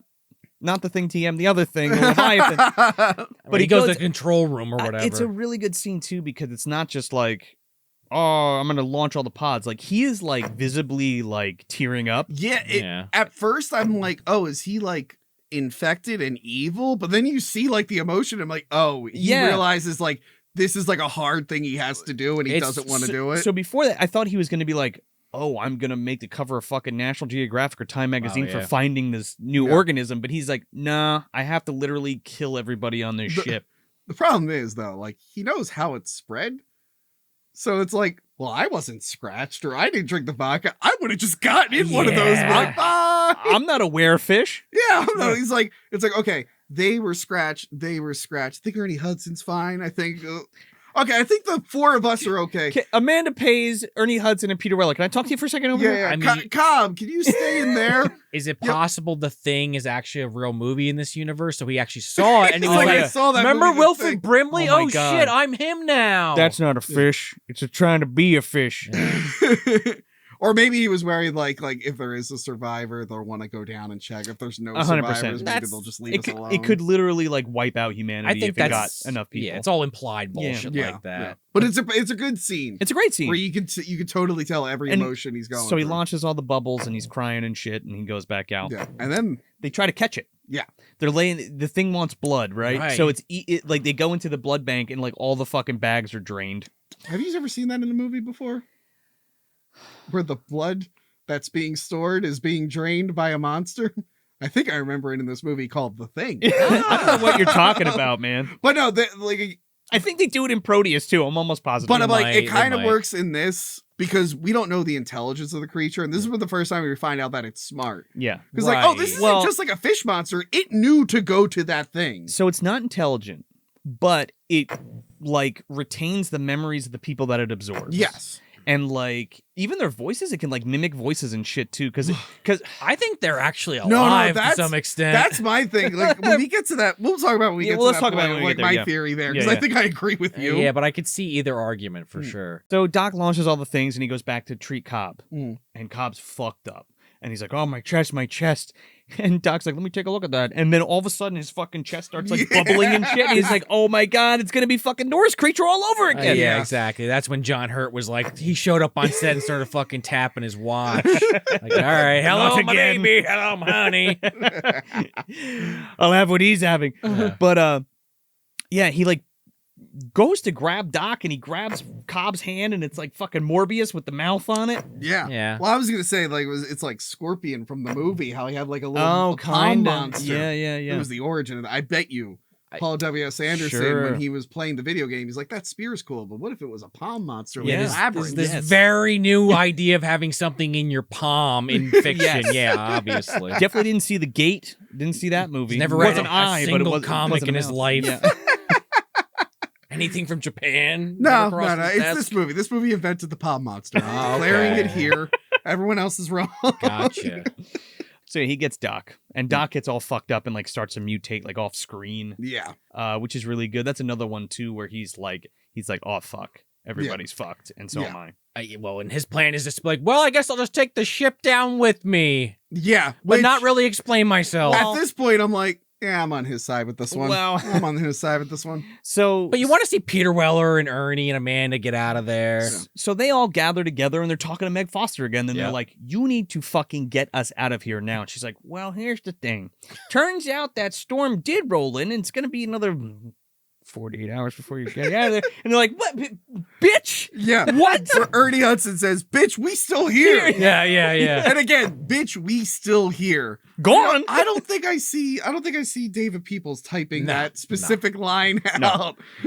And again, Ernie's freaking out. Like after they get off the call with Meg Foster, he's freaking out too. He's like, how the fuck are we gonna do down here for 48 hours? I can't do it for 48 hours. Yeah. Oh, that's usually I ain't gonna sleep. He's like, I can't go to sleep. I'm never gonna sleep in my life ever again. Yeah, forever. Yeah, forever. So then Peter Weller's just still like, well, we can't really do anything. I guess we'll just sleep in shifts. Yeah. Okay. I missed something. When this scene opens up, Ernie Hudson is sitting like Jeff Goldblum in Jurassic Park. A little bit. I saw it and I was like, why does it look so... Oh. When you know, that classic pose of Ian Malcolm when he's all fucked up, like talking on the walkie-talkie. That's where he stole it from. He stole it from Ernie. It's a little homage. You see that? I believe that. I believe that. So, well, we're expendable because we're a union, boss. Oh, God, yeah. And then as soon as that fucking happens, some airlock or something gets tapped and the air goes off and they have 10 minutes till implosion. Well, right. Because they cross-reference the news to try to find out that was what's the funniest thing. happening. That's a great That one. was the funniest thing. Meg Foster didn't think to turn off their internet. Yeah. Because they're like, She turned the weather off. She turned the weather off. She turned the weather off, Yeah. I guess.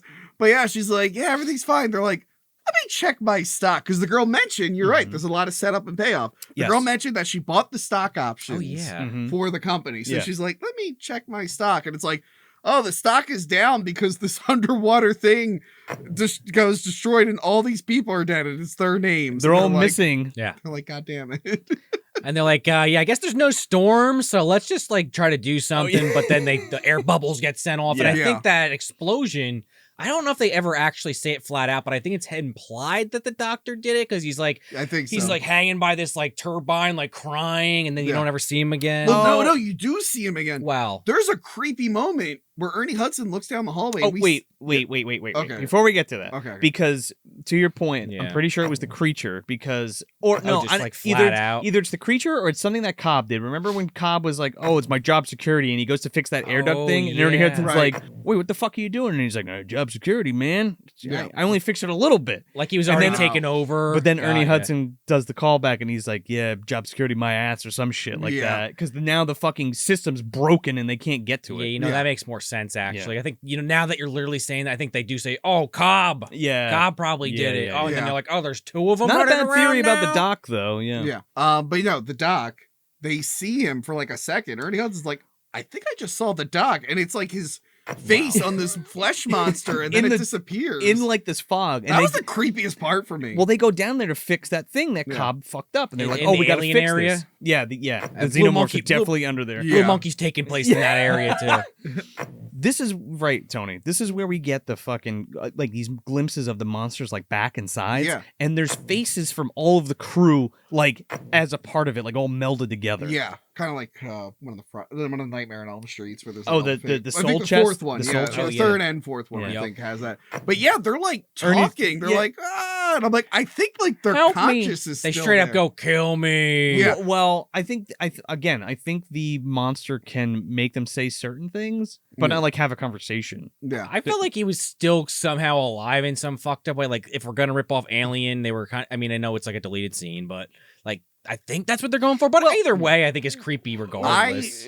I agree with you. I think they are because it needs information from their brains. Maybe. So I think it's keeping their brains alive, but as a result, they're like, like they have a conscience. I think it was using it to lure them. Yeah. No, Like, help 100%. me. Look, it's the Well, that was, doc. I was telling you that new movie, The Boogeyman. The Yeah. monster does that. It imitates like the kids' parents. Oh, yeah, the voices and stuff. And like the voices of their family members. I mean, but think of it doesn't new- make sense. That's It's the way just I saying get it. that- I mean, newer shit. I mean, Evil Dead Rise kind of has a monster in this sense. And then, fucking, like, you brought up Evil Slither, Dead. obviously, is Yeah, the one but that comes Evil to Dead mind. 2, Well, when true. the thing manifests itself, all the heads from everybody it killed like pops out and Yeah, shit. that's a good We point, too. won. I think it might be like more like maybe if it's more like a Slither, where it's just kind of a little bit of both of what we're saying. Whereas that Kind movie, of. they were all still technically alive, but Michael Rooker, I mean the alien, was controlling all of them. I don't know. Yeah. It's interesting to think about. It makes you ask questions. Well, that's like a hive mind situation. True. Like, Well, why maybe the that's a different like thing. with the aliens in their Yeah, mouths, yeah, it yeah. like controls them. It's more horrifying to think that they are sentient and they're slaves right, to this and they're fish just stuck monster. in this fucking flesh That's, I guess, wall. my point. I do have a note here. Both are creepy. It's either more, way, it's more like what's his face from Bones stuck in that soul wall. Yeah, no, literally. I do have a note here. The final monster, I do think it's kind of goofy. It's cool, but I think they show it like a little too much, and I'm like, that kind of looks goofy because the head's like. They lit it in a there are very- there are two shots where it looks like shit, but They I lit don't it. think it looks bad. Yeah. I just think the overall design, it just looks a little goofy. I to think me. it's cool. I think it's like really all cool. the previous monsters, I'm like, that's horrifying. This one, I'm like, it's got a funny fish Well, face. I don't mind it. I could see where you're coming from. Yeah. They light it in a very specific way to kind of get the effect of this thing's terrifying because we get this kind of final confrontation. Well, actually, we do. The audience does see this a couple times before they actually confront it, but there's this hallway scene Yeah. where there's like the monsters under this fucking water grate trying to Yeah, get them. And that it's was a cool. really intense scene where like Ernie Hudson, who's like the goddamn Hulk holding this Yeah. fucking door open for like 5 minutes. They fucking electrocute this thing. And Yeah. yeah, and Ernie goes to like hold the door. Yeah, he's like, Oh yeah, he's like pushing it. Yeah. I'm like, I'm sorry. I imagine these doors are to like stop the ocean. Where I feel like You're he would squished. just be like,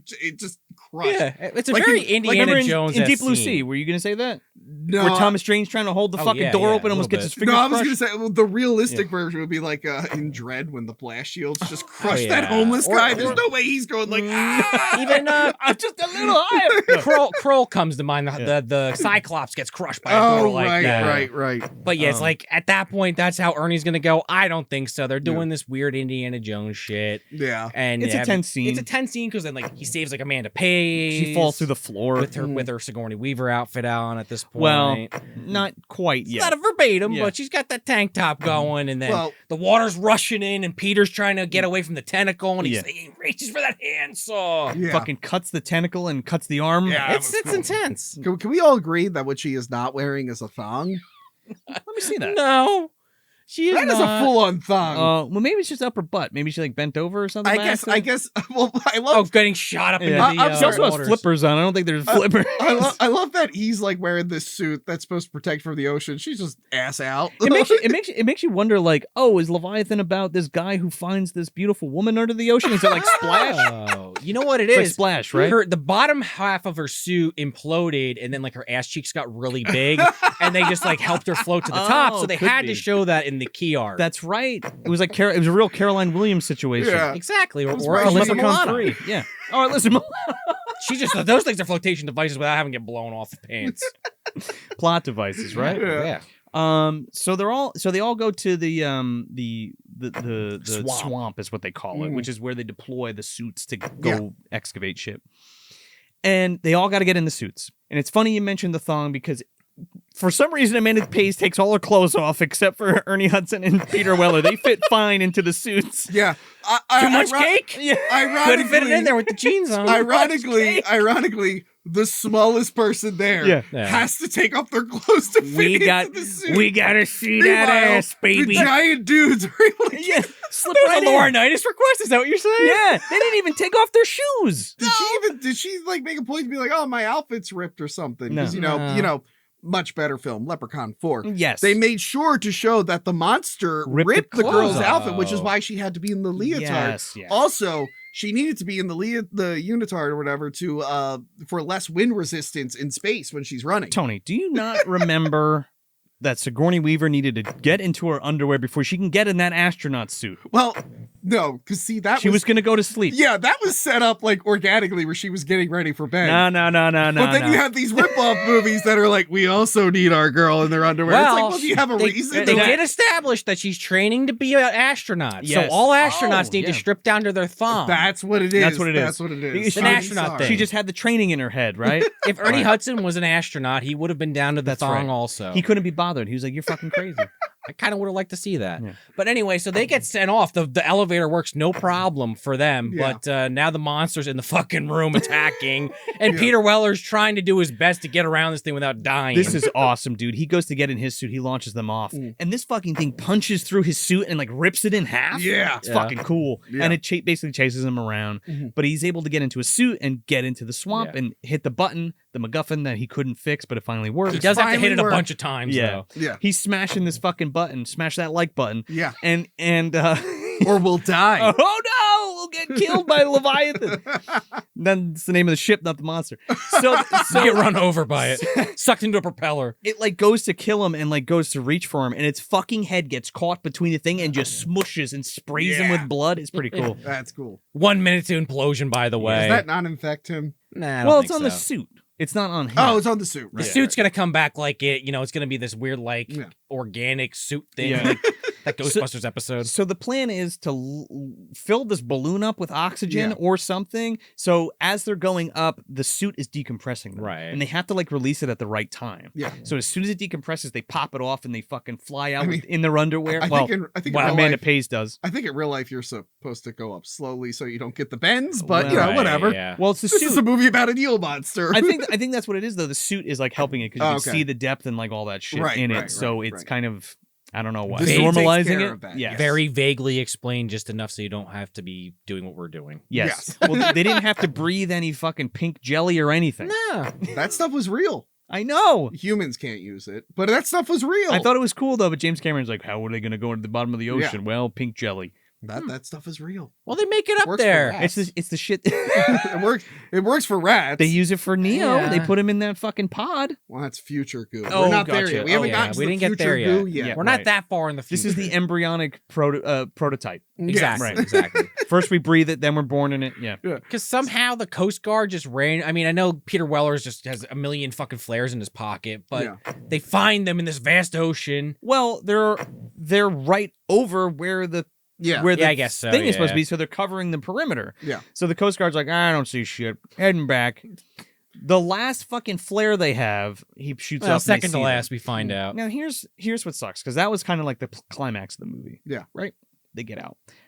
I think this next bit they didn't fucking need it all. Well, No. well, you got to have sharks. The Italians, man, with this shit. Because like Wow. they're like, okay, well now there's sharks around them, and they're like, oh my god, there's a shark. well, This yeah. day no, keeps getting better. I do like this fake out where you're like, oh, there's another shark, but then it's the Leviathan. Well, I'm sorry, that's it's the not- Leviathan's monster. Yes. Yeah. Well, that was a good fake Not out. until they come and get picked up, and then you see this thing pop out of the ocean. I guess that's the Cobb one. Now, yes, back to your point. Yeah. Is it the Cobb one, or is it the one they jettisoned? I think it's Where gotta be it's the Cobb one. Is it the Bowman Stern Cobb, or just the Cobb? I think it's the cow. I think it just grew another head. Yeah, you think so? If they ever, which they clearly didn't, get a chance to make a sequel, there's your fucking out. That the one that was in the bag is now bigger and, Yeah. and swimming around. Yeah, talk about having a bad day. No, because I think the faces were still on it, if I recall. Oh, maybe. I'd I don't have to know. look. I'm not sure. And then this is like fucking Ernie Hudson makes it through the whole movie. Yeah. And then the fucking monster shows up and like grabs him and like drowns him. Yeah. And he unceremoniously just fucks out of the movie. And Peter Weller takes a fucking flare and like cracks open. He's like, "Say hi, motherfucker!" And he like, I don't know, like free throws into his fucking mouth, and the thing Well, explodes. he saves Ernie Hudson though. No, he doesn't. Ernie Hudson's dead. He pulls him away. He's got the body. Are you sure? 100%. I thought that's why he goes back. I thought he he's gets the body. Does he?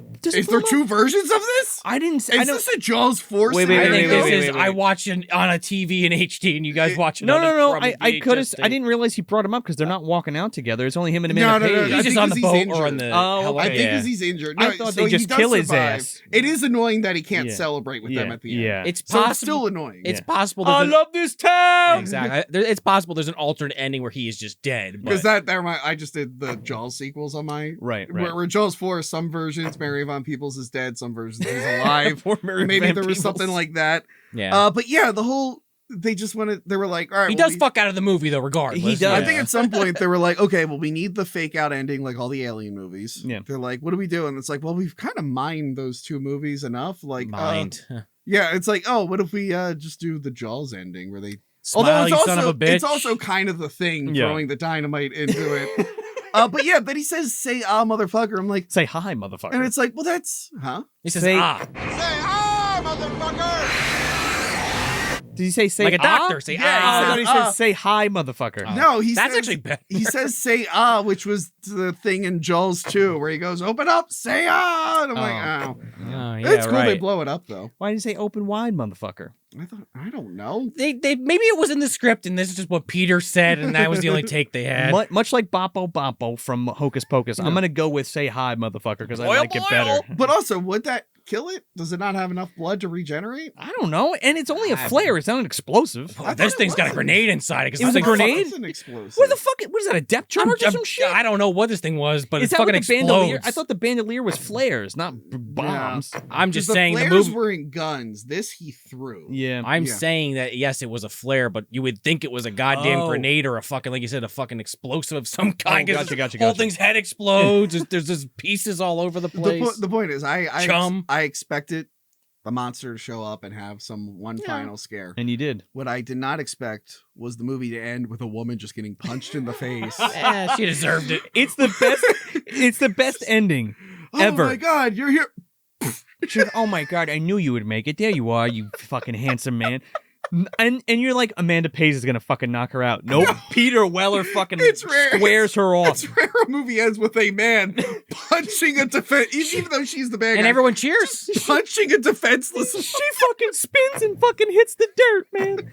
Oh my She's goodness. seeing stars. Yeah. And it just sells that punch. It literally ends right after he punches her.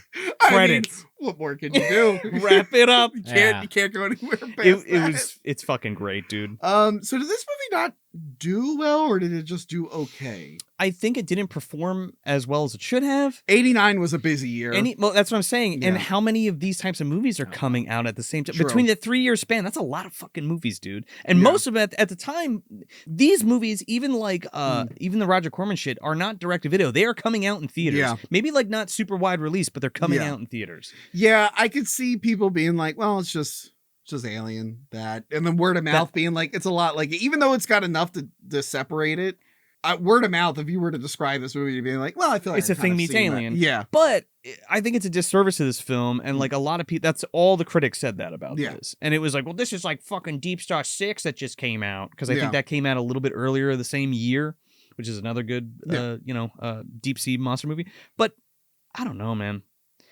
I guess before we get into final thought, where are we putting this? Oh, I'm putting this on the shelf. Yeah? If I'm in the mood for a thing type movie or because as much as I criticize it, I do like movies that rip off the thing and Aliens. It's fun to see ripoffs. Especially done well. Yes, and this one is done well with enough to make it different. It's got characters you actually care about who are well thought out. Yeah. It's got really good setup and payoff that makes it different. I like the origin of the monster is very creative. Yeah, I'm putting this on the shelf. It's not one that I'm going to revisit a lot, but if I'm in a monster movie mood and I'm like, okay, well, I've seen the other ones a million times, let me pop in Leviathan again. Yeah, I like it. It's definitely on the shelf. Yeah, I mean, this is on the shelf easy. I mean, I don't think I love this movie by any stretch, but maybe it was talked up a little bit over the years. Sorry, between, you know Joe how I do and that Tony. But hey, it's still a pretty solid ass film, and like you guys are saying, yeah, there's definitely like you're sitting there going, oh yeah, Alien.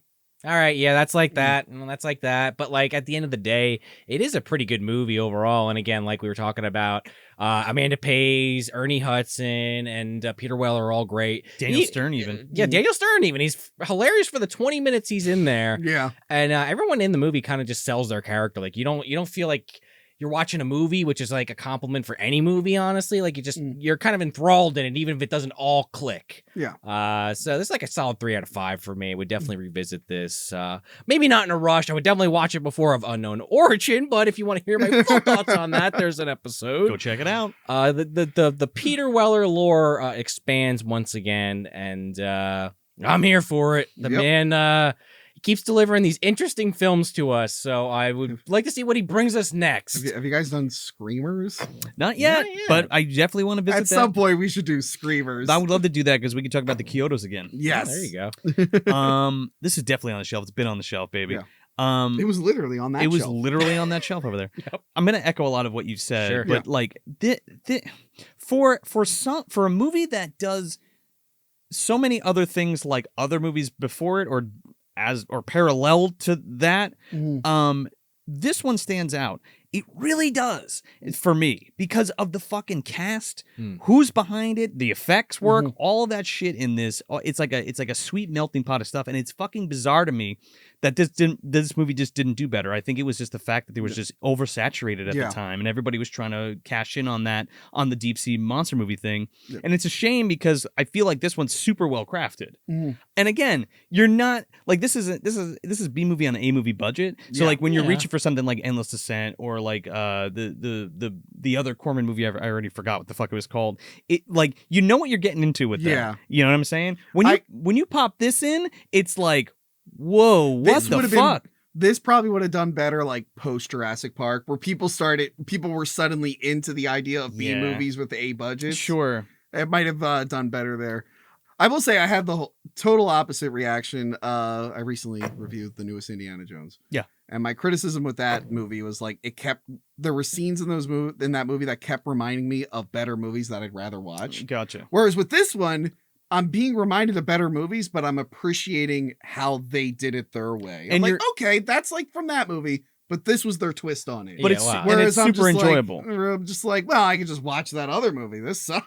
It is so bizarre to me too to see like Peter Weller opposite Ernie Hudson in one scene. It's weird to see Ernie Hudson opposite Daniel Stern in a scene. It's just there's something like very unique matchup. There's something like surreal about this film. Because you'll never see that again, like that kind of like motley crew of actors and stuff. So I thought that was fucking nuts to me. I reach for this every summer. It is one of those summer movies that I love to pick up off the shelf and pop it in. It's the better version of all of the other ripoffs. Like I mentioned Proteus before. Now I love Proteus, but this is definitely the better movie. I think it's fucking great. I really like it a lot. I mean, there's not much to really criticize about it, I guess is what I'm saying. The only thing I think the biggest takeaways that people would go after, especially when it was released, is that it's like these other movies. Yeah, sure. You know? It's definitely derivative, but that's not always a bad thing. No, especially when it's done well. Yes. And people say that, everybody's running out of ideas and blah, blah, blah. It's like, you can tell a story like this and make it interesting and fun still. And even though it's a rehash of something else. My favorite thing was the origin of the monster and the twist of, well, I guess it's a mystery. Are the humans alive or dead on the thing? Yeah. Right, Because that's a horrifying thing to think about. That is something to think about, too, and have something a little extra to chew on, too. Yeah, So. I think it's a good time. I think if people put this on, if you're into these type of movies, you're definitely going to enjoy it. Yeah. I do wonder, just out of morbid curiosity, maybe you guys in the comments could let us know. Like, these covers, though, for both of these films, of Unknown Origin, I think we talked about in that episode, which is actually not a bad cover, but Leviathan especially, I mean, unless like this those fucking cover rules. But it doesn't really tell you the movie, but it doesn't, like, it gets you intrigued, but it doesn't tell you the movie. Whereas Leviathan, unless like those ass cheeks are really selling you on it, like, what am I even looking at? One, it spoils the end of the movie. Yeah. Two, what are you looking at besides that? Like the name Leviathan, I think of like a sea serpent or something. But if I didn't know what that meant, I'd be like, what is this movie about? They're under the water? It's weird. What would you put on this poster? I'd put the monster. I would add some tentacles. Yeah? I would add some tentacles so? coming up. Yeah. I think that's on the Endless Descent poster. or do something like, I don't know, maybe it's more of a modern thing, but like, do like the poster with all the characters, or you have the monsters kind of on there. Maybe you don't totally reveal it. I don't know. Something better than just, it looks like a jellyfish with someone's ass hanging out. I'd have a hand with like scales. Yeah. Like that. Or how about like a sunken ship? Or something. I don't know. You don't want to. It's kind of some nitpicky shit. The problem is that you can't put the suit just on the cover because that's the cover of Deep Star 6. Yeah. It looks like the same fucking thing. And people can. I'm sure you've either said this in the comments already, like in the chat, or you're going to say it in the comments. But like people, even myself, we used to confuse this with Deep Star 6 and be like, oh, what's that movie that I really like with the underwater monster? I don't know. Leviathan, Deep Star 6, Endless Descent. The big thing about this is like you guys you watch it on tape, I watched it on DVD, but I also have the tape, and there's also a Blu-ray that's out of print, and you had to pay for it, so it's not streaming anywhere. Yeah. Right. Well, But which is a bummer. I do think it streams often, though. It does stream often, so definitely check it out. You're Or probably going to be able to catch it at some point. Or if you want to spend the $4. Yeah, cough you know up what the I mean? $4. Cough up the $4. But you know what? Like that, we were talking about this before about the Friday the 13th game that's being taken off online. Oh, if yeah, you don't yeah. have a physical copy of that, you can't fucking play that game. Wait, I'm sorry, what? Yeah. I have a downloaded copy that I got from day one. You're fucked. They're taking Wait, does that it mean off. I just can't download it again? You can't play it, I don't think. I mean, at the end of the day, it's an online game, so I don't know if you own a physical copy what that's really Oh, doing shit. for you, but Yeah, but you can still play it. You can still play it without being yeah, online. I guess. I have to You can look. 100% play without I being have to online. look. I have to look into this. That's worrying me now. Yeah, well, that's what I heard. You just threw it That's Tony's what I game. heard. It wasn't I think Leviathan. it's just you won't be able to buy it again. I think if you own it. You Now might be there are okay. cases where the game just Yeah. completely gets removed, but I don't think that's just one of There them. is that weird lawsuit, so who knows? I think I with feel the like lawsuit, they're taking it down. I think they're just not going to make it available to buy, but we would have to look into Yeah, this. well, I think I saw the news thing anyway. I Correct feel like us a if lot we're of wrong. people I know would be way more pissed off if that were the case. Yeah. Anyway, the fact of the matter is, physical media fucking rules, and you Yeah. can always just grab it right off the shelf and watch it whenever the fuck you want. True. Yes. Yes. Big proponent of that. Proponent. Excuse Yeah, me. you said proponent, and I just wanted to leave it in. Proponent. And I'm like, a proponent. That's a new one. Is that's what the fucking monster's called, right? The proponent. Yeah. A TM. porpoise and then. So yeah, before you run out of here, we just want to let you know again that if you want some more Movie Dumpster content, you can head over to patreon.com/moviedumpster. You can get an ad-free audio version of the show and just support the show for as little as $2 a month. So that ain't bad. And if you're watching this on YouTube, please like the video and share it with your friends. It really helps get the word out on the old dumpster. And if you listen to us on your favorite podcast app, leave us a 5-star review and, like the video. And have I said that already? Like it, share it, do it all, baby. Like it on Spotify is I think where I was going with that because they have likes on there. Leave so, the 5-star review. Yes, it helps get the show out of the dumpster and into more eardrums, eyeballs, and everything in between.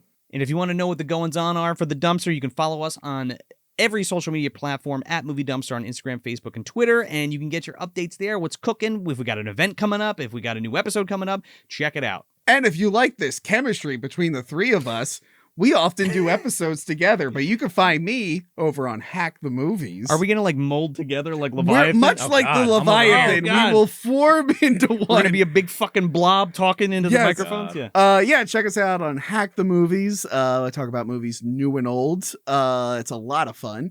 And yes, we've done a bunch of episodes together. I Sure think have. on both of our channels, we have playlists of our collaborations, at Yes, least we on do. mine. So check that out because those episodes. You are have a always Movie Dumpster specific playlist? fun. I believe I do. Yeah, we have Movie Dumpster and Friends, Yes. and you're included on that. Oh, I have Movie Dumpster Hack the Movies. Oh, really?